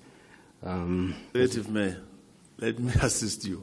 Yes, sir. Don't even go there. It's more than enough to acknowledge the weakness, and it's a consolidated report reflecting. It's not a perfect process, and where there are some weaknesses, acknowledge them, it's fine. No one is going to be crucified for that, but it's going to assist where there are some weaknesses. Thank you very much, Co-Chair. Thank you. It's good, Executive Mayor, for being honest about this. We have seen it with Mfuleni. Recent example, probably maybe we were out. Executive Mayor said, no, it's 200 and something thousand. Then the official at that side said, no, it's millions. So it's possible to have those mistakes and challenges, but once we're honest about them, then we're going to do something to correct them. Once again, Honorable MEC, Executive Mayors, Honorable Members, ladies and gentlemen, it's always an honor and a privilege to come together like this. We agreed that we're still going to have the afternoon session, but the effectiveness and efficiency of this process has made it possible for us to conclude everything. I'll do just two things. One, all of us are invited for lunch. That will be at the restaurant, all of us here. Then the second thing is that tomorrow will be with the district and both executive mayors when we are going to be able to visit the projects in Gauteng. My co-chair will do the concluding remarks. Otherwise, as far as today is concerned, we are not going to have that session after lunch because we have covered everything and we have done fairly well, and no one will get out and say I was deprived an opportunity. But before I can go to the co-chair, for record purposes, as Honorable Zungula indicated, it will always be good to know who was here from Tshwane for official introduction. What's your position, and all those that are from Tshwane? Can you do that quickly? City of Tshwane. Thanks, Chair. Petal Thring, Divisional Head Human Settlements Administration, the Department of Human Settlements. Good morning, Chairpersons. Erika Bester. I'm a Human Settlements Planner at the City of Tshwane, at the Human Settlements Department. Thank you. Yeah, thank you. Good afternoon, Chair. It's Mabusi Wola, Deputy Chief Disaster Risk Management. Good day, Chair. Maschawa Chilwani, Director, Office of the Speaker. Maybe one of you can clarify so that we have a sense, the one that delegated all of you to be here. I'm delegated by Office of the Speaker just to bring a report back. Office of the? Speaker, okay. To bring a report back on reporting by Tshwane, representation, feedback from Parliament. Okay. No, it's fine. Just for information, Chair, the speaker from Tshwane is an ATM speaker. Thank you.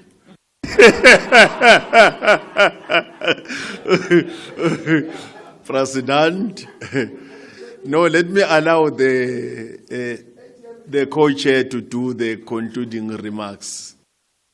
No, thank you, Co-Chairperson Yambi. Thank you very much for the opportunity and for the participation.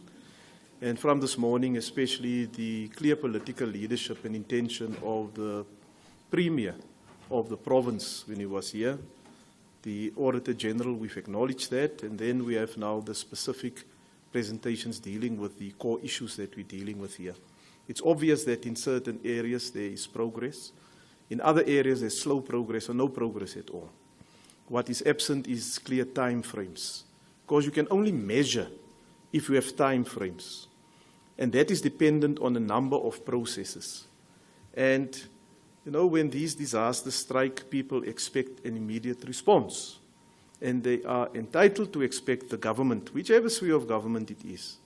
In terms of roles and responsibilities, that is for government to sort out. That's not for the ordinary man or woman in the street to sort out.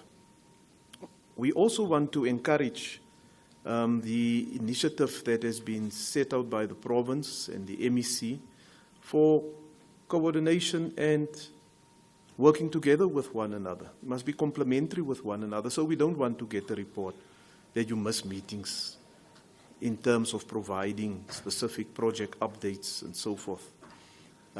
We must improve on that. We'll engage tomorrow with Mfuleni and Sedibeng when we are there.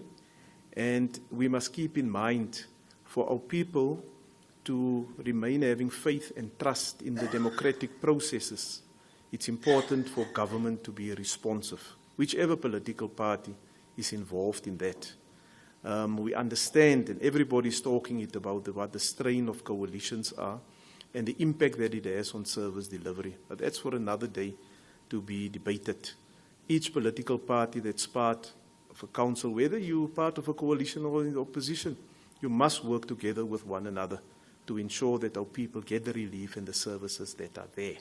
I'm convinced, Chairperson, the problem that we're facing has nothing to do with the allocation of financial resources. It has everything to do with the inability to spend those resources and to alleviate the plight of our people. And that is where the focus should be on. We will compile the report. We'll send you a copy of the report. It certainly is not the last time that you will see us, because we will now activate the relevant portfolio committees to do a direct follow-up on the issues, the reports that have been given to us, so that we can ensure that no one escapes the net of accountability. Accountability is not a once-off process where you say we have accounted to the ad hoc committee and now we're done. No, that's just the beginning until the project is completed to implement the relief measures and rebuilding efforts that our people thoroughly deserve. Thank you, Chairperson. Thank you, Co-Chair. Once again, MEC, I wanted to make it clear that there was no defiance from the side of Ekurhuleni. They were not invited. So that we must not have a wrong impression that, as you correctly indicated, that when you need them, they will always cooperate. I don't want an impression to be created that there are people that are getting some preferential treatment. So we have to be very clear about that one. Otherwise, that brings us to the end of our meeting. It's officially adjourned. Thank you very much.